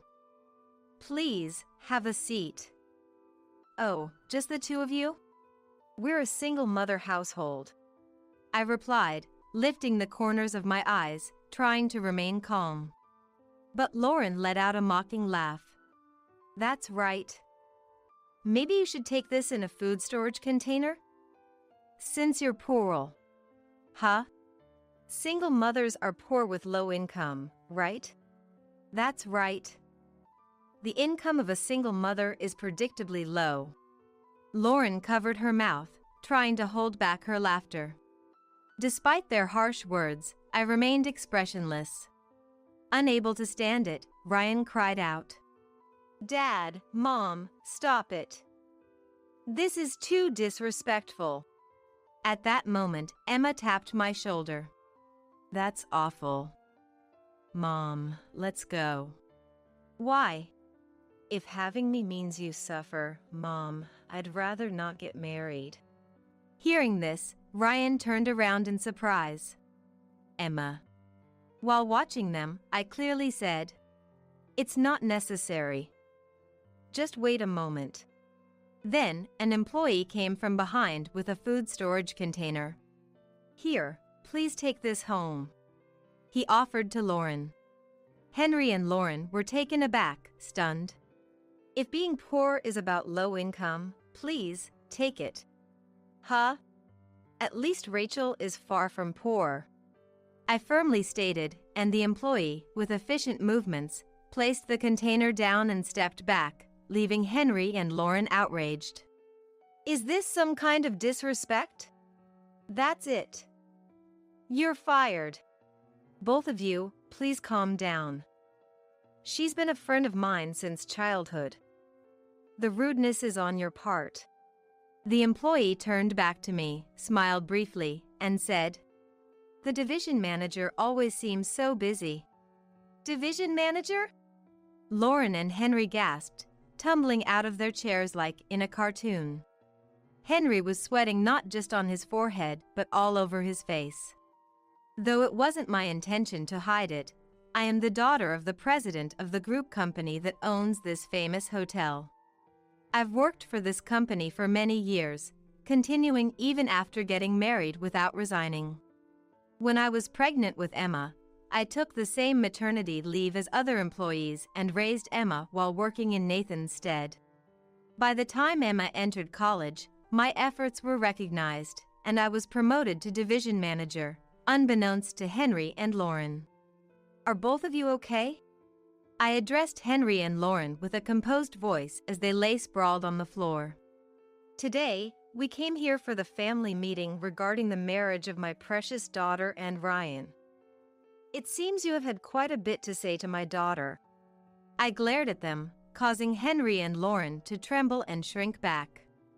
I've worked hard to provide love and education for Emma since her father, my husband, died from illness when she was young. Ryan swallowed hard. I believe in Emma, and I trust the person she has chosen. Even if he comes from parents who judge people by their income and are rude, I see Ryan as a polite and respectable young man, an important new member of our family. I paused for a moment before continuing. I would think you feel the same about your children. So, I ask again, do you approve of my daughter's marriage to Ryan? The room fell silent, with Henry and Lauren trembling. And Ryan looking nervous. Emma had never seen me take such a stance before. How about it? I pressed again, and Lauren, looking frustrated, glanced at Henry. Henry, pale-faced and flustered, hurriedly said, Of course. Director, we hope for a closer relationship from now on. Today, I am here not as a director, but as Emma's mother. I stated firmly, looking at Henry. And if we're talking about work, isn't it true that Henry will soon be leaving here? What do you mean? I had investigated Henry's reputation within the company up until today. Knowing Emma's dad was Henry, I remembered his name. His condescending attitude towards Emma and his notorious behavior among hotel staff were well known. Henry was infamous for his high-handed behavior towards subordinates and was reported to be avoiding work under the guise of attending meetings. A hearing had been scheduled to address these issues. So, that's what it is. You should reflect on your actions. I left Henry speechless with my rebuke. Lauren stood up, face red, and lunged at me with a screech. However, I dodged, and she fell over. To the fallen Lauren, I delivered my final statement. And know this, if you ever interfere with Emma and Ryan's happiness again, I will not remain silent. With that, I firmly addressed the two, then led Emma and Ryan out of the room. Of course, I left the follow-up to the employee who has been a friend since childhood. Half a year has passed. The heat is relentless for someone in their 50s like me. The weather forecast predicts another scorcher today. As I walked to the supermarket, I thought back on the events. After the family meeting, Ryan apologized to Emma and me numerous times. I'm really sorry for my parents' rude behavior. It's okay. We've seen your sincerity. I'm truly ashamed. I don't want to associate with parents like that anymore. But they're the ones who raised you, right? No, it was my uncle who raised me. My parents left me with him until I was a college student. I had secretly wondered why Ryan's demeanor was so different from Henry and Lauren's arrogance. Understanding it was his uncle who raised him made sense. Ryan recently cut ties with Henry and Lauren after they approached him for money. Following the family meeting, Lauren called in a panic. Ryan, your dad lost his job. He was subjected to an internal hearing for negligence, making no sense at all. Ryan responded indifferently. That's tough. What do you mean, acting like it's none of your business? We're struggling without money, send us some. Mom, I heard about your spending habits from my uncle. You have a problem with wastefulness. What are you talking about? Maybe if you stopped wasting money, you'd have enough to live on. Don't rely on me. Such unnecessary talk. Then again, there were several calls, and Lauren had run through her savings due to her spending habits, even going as far as to say that Henry's retirement allowance was running out. Struggling to make ends meet, Henry and Lauren did not just ask for money but also reached out to me, wanting me to connect them over the phone. Morning, noon, or night, they didn't care when they called, which finally seemed to make Ryan explode in anger. Dad and Mom, please, enough. I don't want to trouble Emma or Rachel either. With that, he hung up the call and set Henry and Lauren's number to be blocked. Not stopping there, Ryan changed his mobile phone number and moved to a new apartment with Emma, changing their address. Of course, this was not communicated to Henry and Lauren, who remained unaware of Ryan and Emma's whereabouts afterward. Nothing stood in the way of their happy married life anymore. From what I've heard from Emma, they have been living peacefully since then. As for me, I've managed to maintain a good relationship with them, dining out with Emma and Ryan monthly. This incident made me realize a huge misunderstanding on my part. While I worked hard, thinking I was doing my best not to trouble Emma and raised her, I had completely stopped going on trips, which was my hobby. It seems Emma believed she was the reason I gave up my hobby, thinking my sacrifices were because of her. The efforts I made to spare Emma any hardship or worry ended up worrying her instead. From now on, don't worry about me. I want you to use your time and money for yourself. Until Emma told me this, I was enjoying living by myself at home, but afterwards, I started traveling more on weekends. As someone who loved domestic trips, I began visiting places I had wanted to go and places that held dear memories. And strangely, working hard daily made me feel it was okay to spend money and time for myself. Moreover, exploring the latest hotels started to benefit my work. Projects and such began to progress more smoothly, bringing me luck. As I thought of Emma's influence, I finished paying for my shopping and left the store. Today's shopping was for groceries to cook dinner together with the three of us. Glancing up, I saw Emma approaching from the opposite direction. "Mom, are you okay? Don't strain yourself, let me carry that for you." Emma hurried over and effortlessly took the bag from my right hand. "Oh, thank you. Shall we go then?" "Yes. Ryan said he'd come over as soon as he's done with work. He's looking forward to your chicken dish," Emma said with a smile. "We'll need to make plenty then." Recently, we received wonderful news that Emma is pregnant. Ryan, Emma, and of course, I were all delighted. I'm planning a surprise for Emma and Ryan, looking forward to sending clothes and toys for the grandchild, though it's a secret from them. While I wonder if it's too early, I know before long, the child will be born. Though this new life has just been conceived, I'm already eagerly anticipating the day I can meet them. "Hey! Open this door. Are you out of your mind? I won't forgive you." Probably, that's what they're saying on the other side of the thick door. But I can't hear them, and frankly, I don't need their forgiveness. Facing the three flustered fools on the other side, I waved with a smile and said, "Let's go. Wonder if you can make it back safely? Good luck." My name is Leah, a 30-year-old office worker.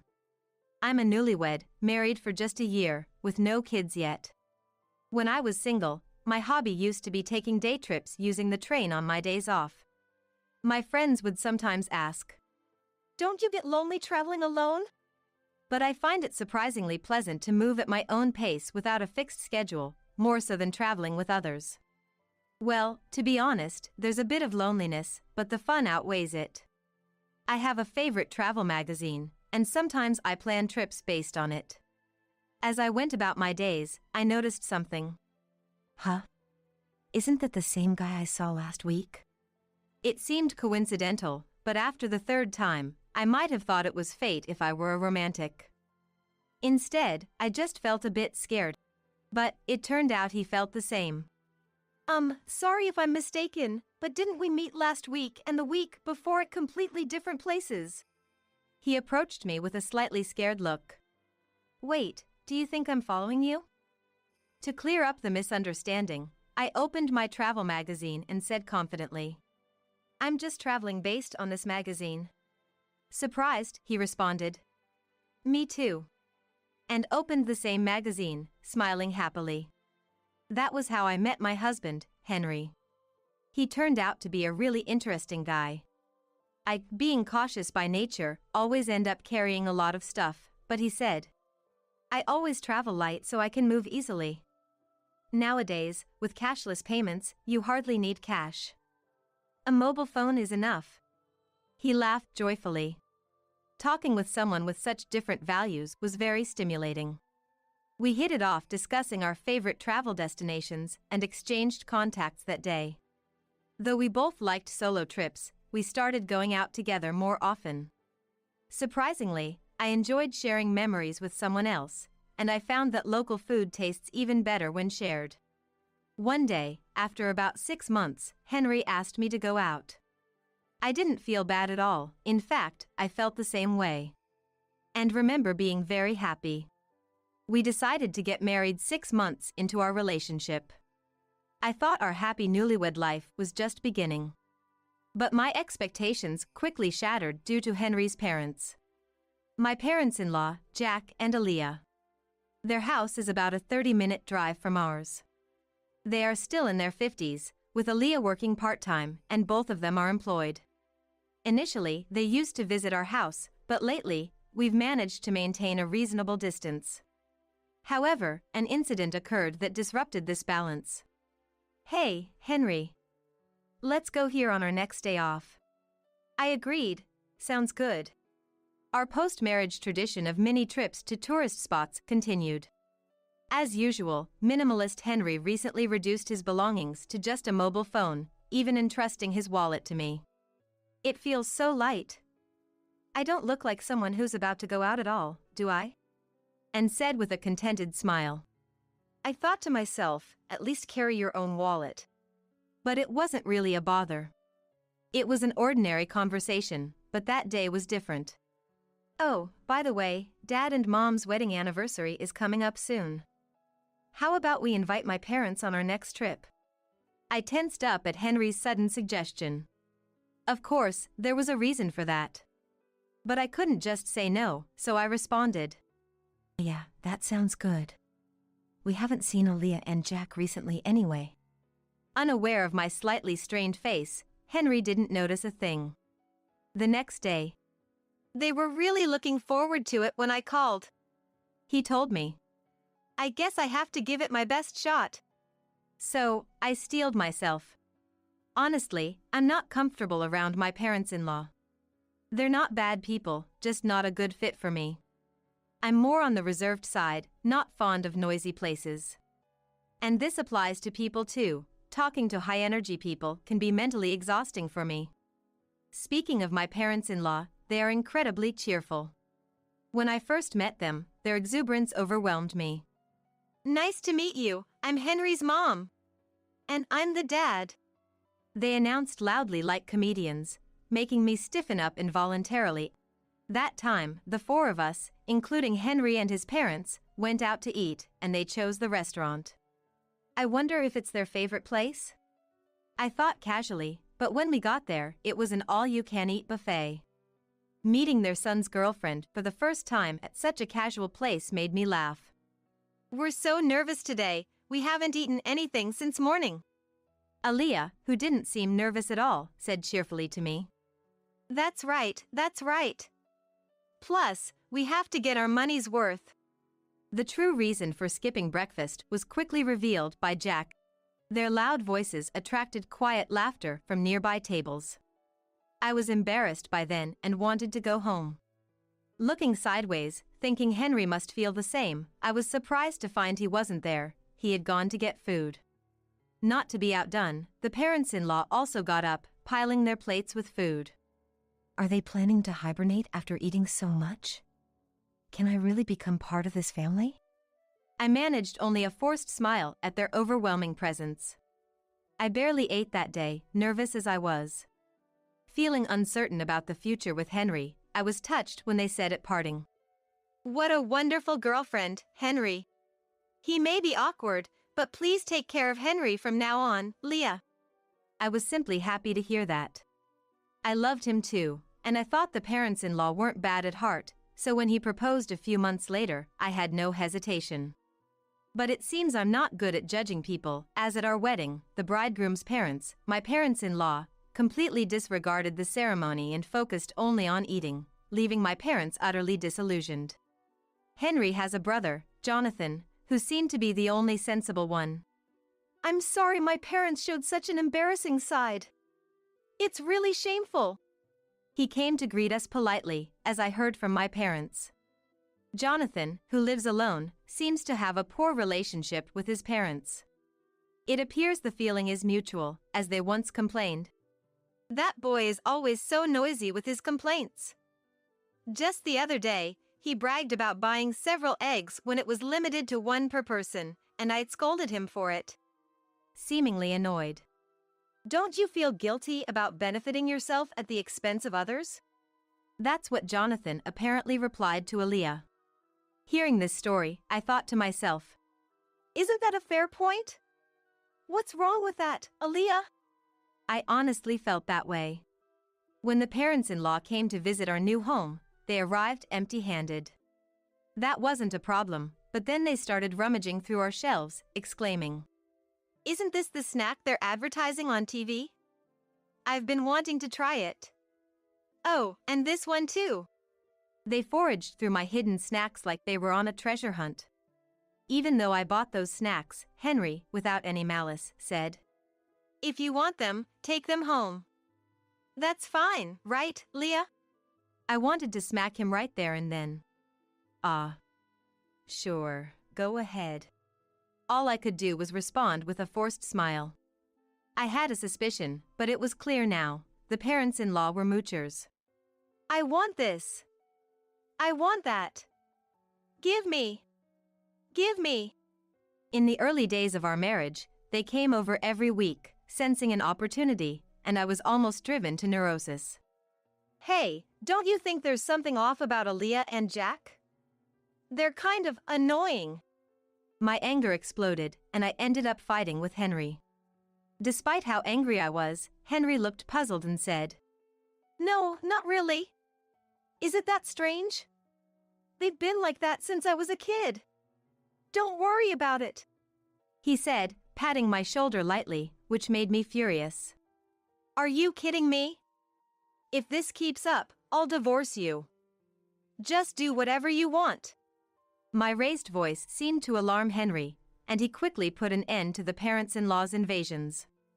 I don't know what Henry said to them, but since then, we've been living peacefully.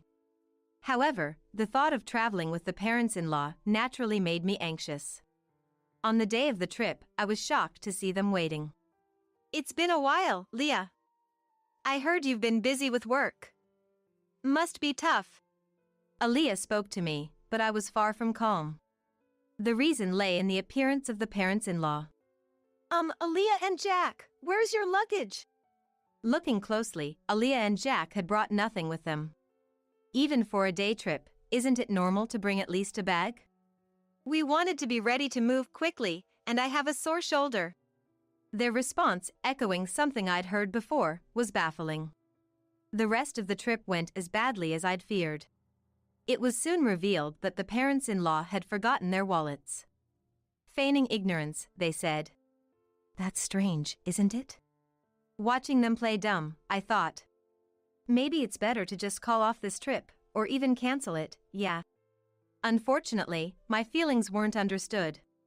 Henry, looking exasperated, said, again? My folks have always been like this.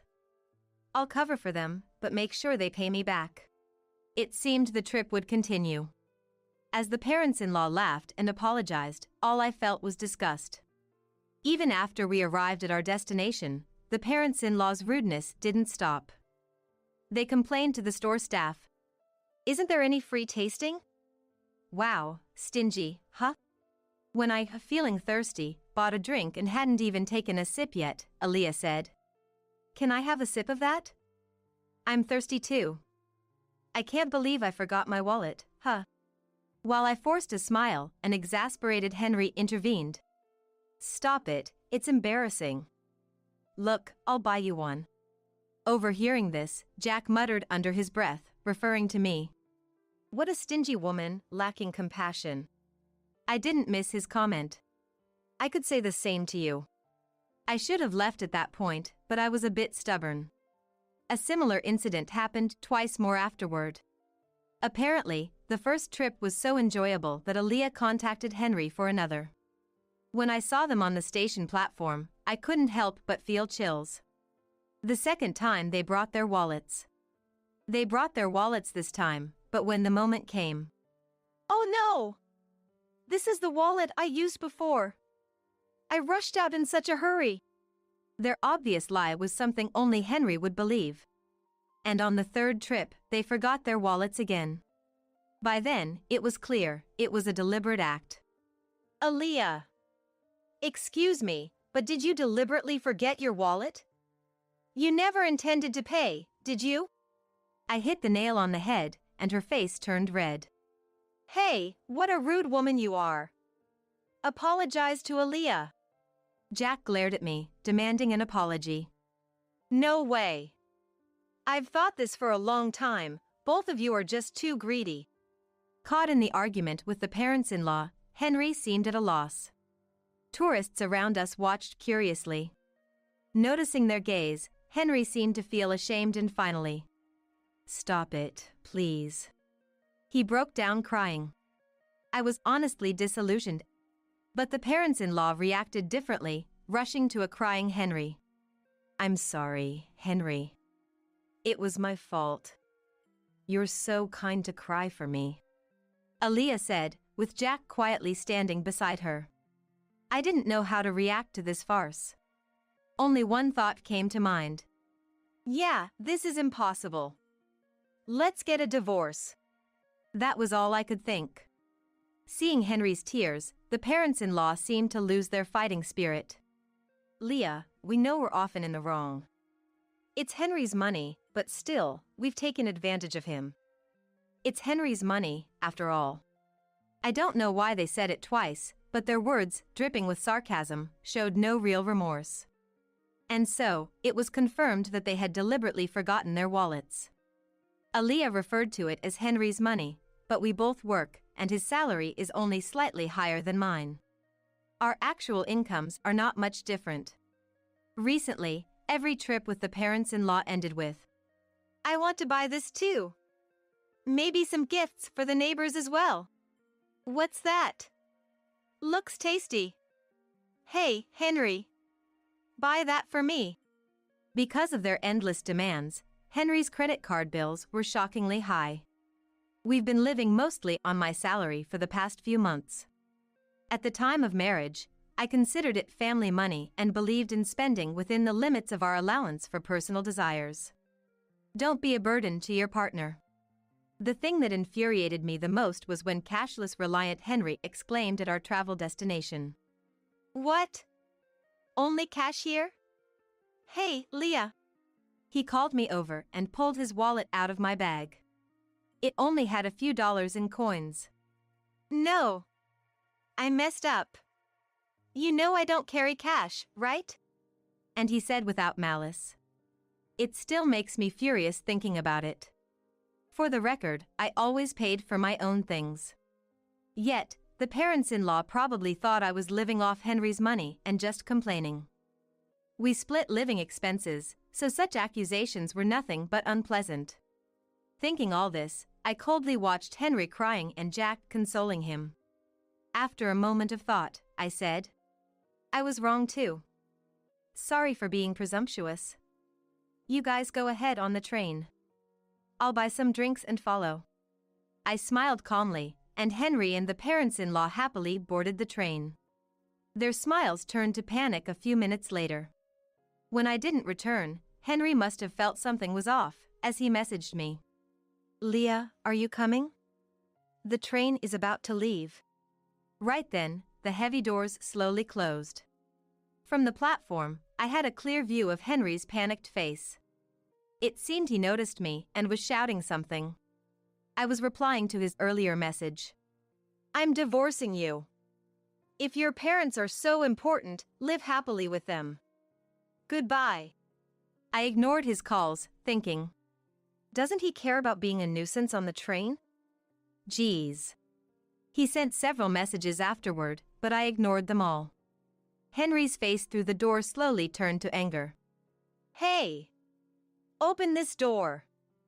Are you crazy? I won't forgive you!" As if he was saying. As if I needed his permission. The parents-in-law seemed to be yelling too, but of course, I couldn't hear them. Smiling at the three fools, I said, "Let's go. Wonder if you'll make it back safely? Good luck." The train quietly departed, quickly disappearing from sight. That train won't stop for a while. Walking back would be quite a challenge. After watching the train leave, I hurried home to pack my bags and left. I stayed with a friend I'd been discussing divorce with. Henry's barrage of messages continued until they suddenly stopped. His phone must have died. He often forgot to charge it before bed, and it was only at 20% this morning. Portable battery chargers are essential. That was Henry's mantra, but his crucial portable battery charger was in my bag. Along with his wallet. I left all the belongings he entrusted to me at home. He must be panicking by now, but that's not my concern. While planning my next steps with my friend, my mobile phone rang. The caller was unexpected, Jonathan, Henry's brother.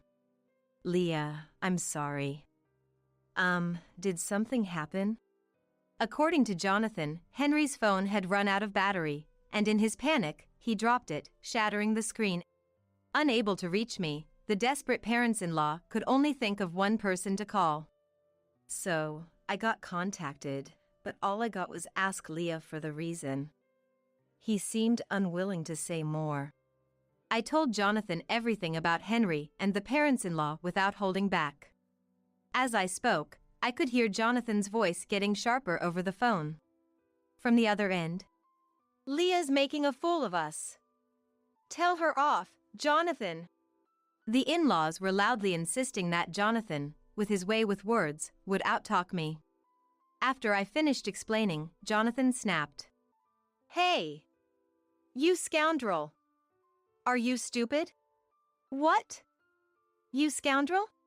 I had heard from Aaliyah that when Jonathan gets really angry, he becomes intimidating with a high-handed tone. And since Jonathan only speaks sense, Henry and the parents-in-law can't retort when he gets like that. I could hear the in-laws arguing in the background, but I quietly hung up the phone. Henry was not content with the divorce, but after I conveyed through a lawyer that I wanted to divorce without any further contact, he reluctantly agreed, accompanied by Jonathan. Later, Jonathan told me that the ex-parents-in-law had always been terrible moochers, disliked by neighbors and even school associates. When Henry returned to the ex-in-law's house, he quickly became the talk of the neighborhood, and now all three hardly ever go out. Henry's colleagues, not knowing what to say about the quick divorce, were treating him like a delicate subject. "I'm glad to cut ties with them after this incident," Jonathan told me with a laugh. The ex-parents-in-law were known at the local supermarket for their outrageous behavior. "This is expiring soon, so give me a discount. It's a little damaged, so I'll take it for free." Jonathan expressed his long-standing embarrassment and disdain for his parents' behavior. Recently, Henry has been seen joining them, reflecting their blood connection. It turned out the ex-parents-in-law were both gambling addicts, often skimping on food expenses, which explained their constant hunger and lack of money. When asked about the reason for my divorce, I can only say it was a difference in values. If anyone can tolerate such behavior, they must be incredibly broad-minded. It was just too much for me. I've continued working and even started a side job as a web writer after my travel blog caught a publisher's attention. I still travel, combining it with writing assignments. Solo travel seems to suit me best. Last month, I earned a decent income from writing, so I'm planning to take a vacation to a resort somewhere far for relaxation. I'm still only 30 years old, life is just beginning. You always look beautiful. Today, too. You're nothing like my wife. I wish I could marry you soon. It was in the middle of the night when I woke up to go to the bathroom. I heard a surprising conversation from the living room. I'd also prefer a beautiful mom. I'd be happy that it could happen. Apparently, my husband and son were on a video call with someone. From the conversation, it seemed likely that it was my husband's mistress, and shockingly, my son was also talking with the woman. What in the world is going on? After all the times they've ignored me, to do something like this. For the past month, I've been treated as if I didn't exist by the two of them. Ignored completely, even when I spoke right in front of them, and on top of that, the meals I cooked were thrown in the trash. I felt my heart turning cold. And so, I vowed to get my revenge. My name is Lucy, a 39-year-old housewife. My husband Albert is a 45-year-old office worker, and our son Frederick is a 14-year-old middle school student. Our family was just an ordinary, average one, living happily together. Albert had an average income for his age and a normal look. But he was a very kind man. Our son, in the 8th grade, was in his rebellious phase, not listening to me, but I still adored him as my sweet boy. I worked hard as a housewife, doing everything all I could to support our family. However, our peaceful happiness shattered suddenly one day. It all started a month ago. Frederick, dinner's ready. One evening, I called out to my son, but he completely ignored me. Well, it's just a teenage behavior, I thought. At that time, I didn't care much. I'll leave them there in plastic wrap. I just said that and left it alone. But I noticed something was off when my husband came home. Welcome back. Dinner's ready. I called out my husband, but he also ignored me. Then, my son came out of his room, running up to my husband. Dad, welcome back. Did you buy dinner? Yeah, your favorite burgers. Awesome. Meat's the best, right? Then, my husband and son threw the dinner I made, with the plates, into the trash. What the heck? What are you doing? Ignoring me completely, they began eating the burgers from the grocery store which they had spread on the table. Why have you been ignoring me all this time? I asked for a reason, but both my husband and son just silently ate their burgers, as if they couldn't hear me. I felt like I had become invisible. After finishing, they returned to their rooms, leaving the mess behind. Crying, I picked up the plates from the trash can. I ended up throwing away the burger trashes they left behind. Since that day, for a whole month, I was treated as if I was non-existent. No matter what I said or did, it was as if I was invisible to them. From about a week later, I gave up and started making meals just for myself. My parents are farmers and they send fresh, delicious vegetables to our house. I used these vegetables to make meals, thinking of my family's health, but it was unbearable to see them thrown away uneaten every day. Eventually, even the meals I made for myself got thrown away by them when I wasn't looking. There was even a time when they deliberately crushed the fresh vegetables which my parents sent right in front of me. This is kind of a stress reliever, huh? Why are you doing this? Did I do something wrong? Tell me and I'll fix it. They continued to stomp on the vegetables, laughing mockingly, as if they couldn't see me no matter how much I cried and screamed. Then, my husband did something unbelievable. This one too, no need for it anymore, I'll throw it away. It wouldn't fetch much even if I sold it. He took off his wedding ring from his left ring finger and threw it into the trash can. It was supposed to be the symbol of our precious bond. That was the last straw for me, and I shut my heart down. I couldn't believe he would go as far as to throw away our wedding ring. What is he thinking? My sadness and anger finally reached the limit. I secluded myself in my room. From behind my room's door, I could hear my husband and son laughing together, which only deepened my sorrow.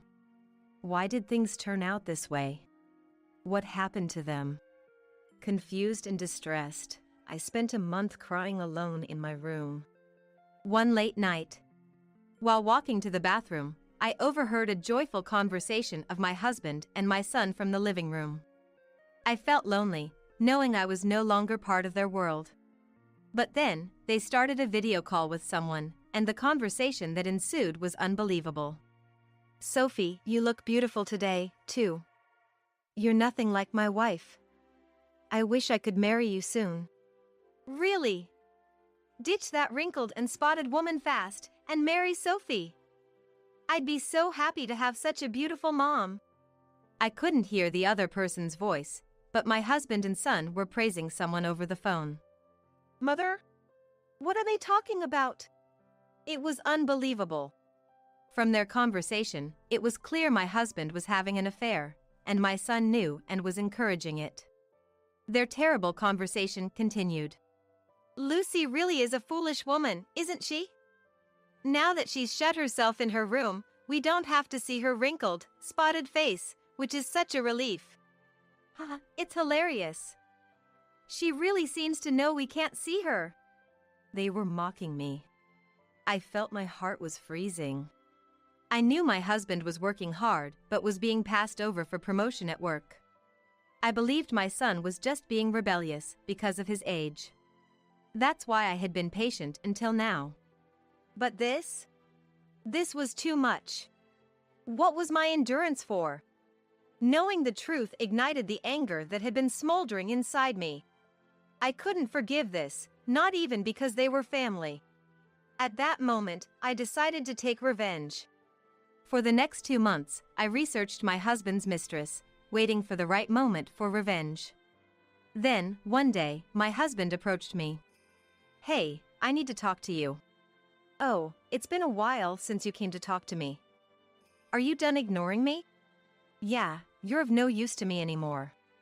My husband handed me divorce papers with a nasty smile. And my son was grinning beside him. "I've found someone else." "Leave this house." I took the divorce papers from the table with no expression. "Fine," I answered. They were surprised, as if they didn't expect my agreement. "Huh? You know things very well. We could have divorced sooner then? I had a feeling it would come to this." "I already packed. I'll leave tomorrow morning." "Oh, okay. Anything else you want to say?" "What do you want me to say? Beg you not to throw me away?" "No, just sign the divorce papers." My husband seemed a bit let down, but I didn't care and signed the papers, returning them to him. They probably didn't expect that things wouldn't go so smoothly. They looked at each other, but then laughed, as if it was fine as long as I agreed to the divorce. I wonder how long their smug smiles will last. They had no idea that hell was waiting for them after this. The only one who knew it at this point was me. I was laughing inside myself. The next day, I packed my bags and decided to go back to my parents' house. "Then, thank you for everything up to now." "You really don't regret it?" "I can reconsider if you want." "Why?" "You're the one who wanted a divorce, right? Did you think I'd be crying and begging you to stay?" "What did you say?" "Dad, it's fine. We won't be troubled without a woman like her." "That's true. She's a woman who no longer matters to us." My husband seemed to have mixed feelings about me agreeing so easily to the divorce. But that was no longer of my business. The husband I loved had already changed. The husband I knew before would never have treated me like I didn't exist or laughed in such an unpleasant way. I felt the last 15 years of our marriage were in vain. Goodbye. Please take care. What happens to them after this has nothing to do with me. After all, my husband himself said that I no longer mattered to them. Upon my return to my parents' home, they welcomed me warmly. "Dad, Mom, I'm sorry. The vegetables you sent were either thrown away or trampled on by my husband and son, and they all went to waste. I truly felt sorry for not being able to appreciate my parents' kindness. Wasting food brings punishment. I've seen plenty of people like them suffering." My father was concerned about the scars of my heart. Feeling the warmth of my parents after a long time, I couldn't stop my tears. Meanwhile, the hell for my ex-husband and son was just beginning. Within a week of our divorce and returning to my parents' house, my ex-husband and son came rushing to our doorstep. The moment they saw my face as I opened the door, they started making a scene. "Lucy, help us! We were deceived. That's what I told you, Dad. It was suspicious. No, you never said that. You were happy about getting a beautiful mother instead of Lucy. Hearing their ugly quarrel, I managed to keep from laughing and responded calmly. What? You just realized? Shouldn't it have been obvious? You're really foolish. You knew about it? Of course. Sophie, right? There's no way a woman that beautiful would be interested in a man like you. My ex-husband gasped in surprise. Sophie was my husband's mistress. He was quite shocked that I knew what Sophie looked like. Actually, after hearing their conversation in the living room, I sneaked out of my room while they were sleeping and checked my ex-husband's phone, which was charging in the living room. The phone was locked, probably as a precaution, but I knew he used his birthday as the password, so it was easy to open. I was astounded by his lack of security awareness and how he underestimated me, thinking I wouldn't know his birthday. Well, anyways, I opened his text messages and found a lot of exchanges between him and Sophie, like a couple in love. Just thinking about it now makes me nauseous. But Sophie's profile picture was too beautiful to be true. She has exotic features on her face, so beautiful that she could be an idol or a celebrity. No, it was definitely suspicious. There was no reason for such a beautiful woman to be attracted to an average man like him.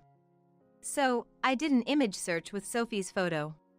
Nowadays, you can search the internet using photos, not just keywords. That's when a shocking truth came to light. That's Sophie, she's actually a middle-aged man, just like you. There was a warning posted on the internet about a marriage scam artist. Just to be sure, I asked a police officer friend from my school days, and it turned out to be true. Even a famous manga artist got caught in this kind of scam and lost $750,000. No way! I did a video call with her. It was definitely that beautiful woman. My husband was desperately trying to deny it, seemingly unwilling to believe. My son, too, was dumbfounded, thinking it couldn't be a scam. But suddenly, we couldn't get in touch anymore just as we were about to get married. She ran off with our money. Oh, you donated quite a lot, didn't you? I believed that beautiful woman was going to be my mom. We even talked through video calls. But nowadays, you know, even in video calls, with software, a man can pretend to be a woman. Did you know? These days, gender transformation tools can change one's gender and appearance in calls, making them look like a completely different person. The voice can be easily altered from male to female, and the facial expressions change during the conversation, so it's hard to tell it's fake. It's truly a terrifying era. No way! My Sophie is a middle-aged man? When I saw Sophie's real face on the internet, I laughed so hard at the difference. Horrible, Mom! You knew and still abandoned us? I lost my savings too! Horrible? Have you already forgotten what you have done to me? Listening to them act as if they were the victims, all I could do was shaking my head. Ignoring me as if I didn't exist, not responding when I spoke to you, throwing away the meals I made. At the end, you chose to divorce. You were the ones who went away first. Never call me Mom again. What? You're still mad? I'm sorry, let's make up. We're family, right? We're strangers now. So I don't care. This is the end you chose.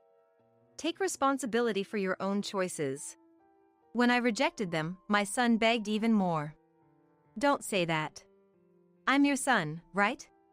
Help me, at least. What? That's not fair, Frederick. Trying to save yourself? It's Dad's fault for being tricked in the first place.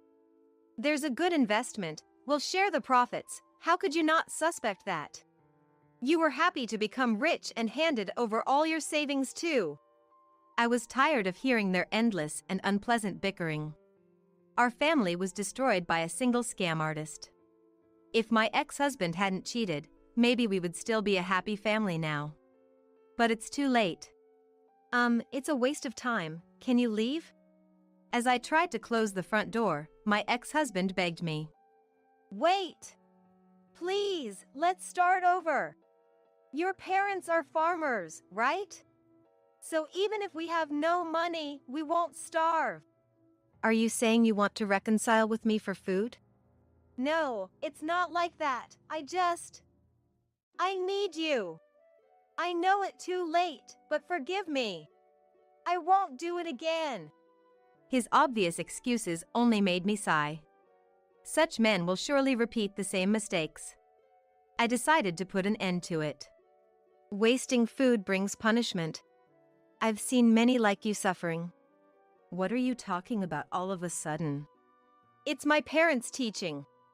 You threw away the vegetables they lovingly grew without even eating them. Understand? I'm angry.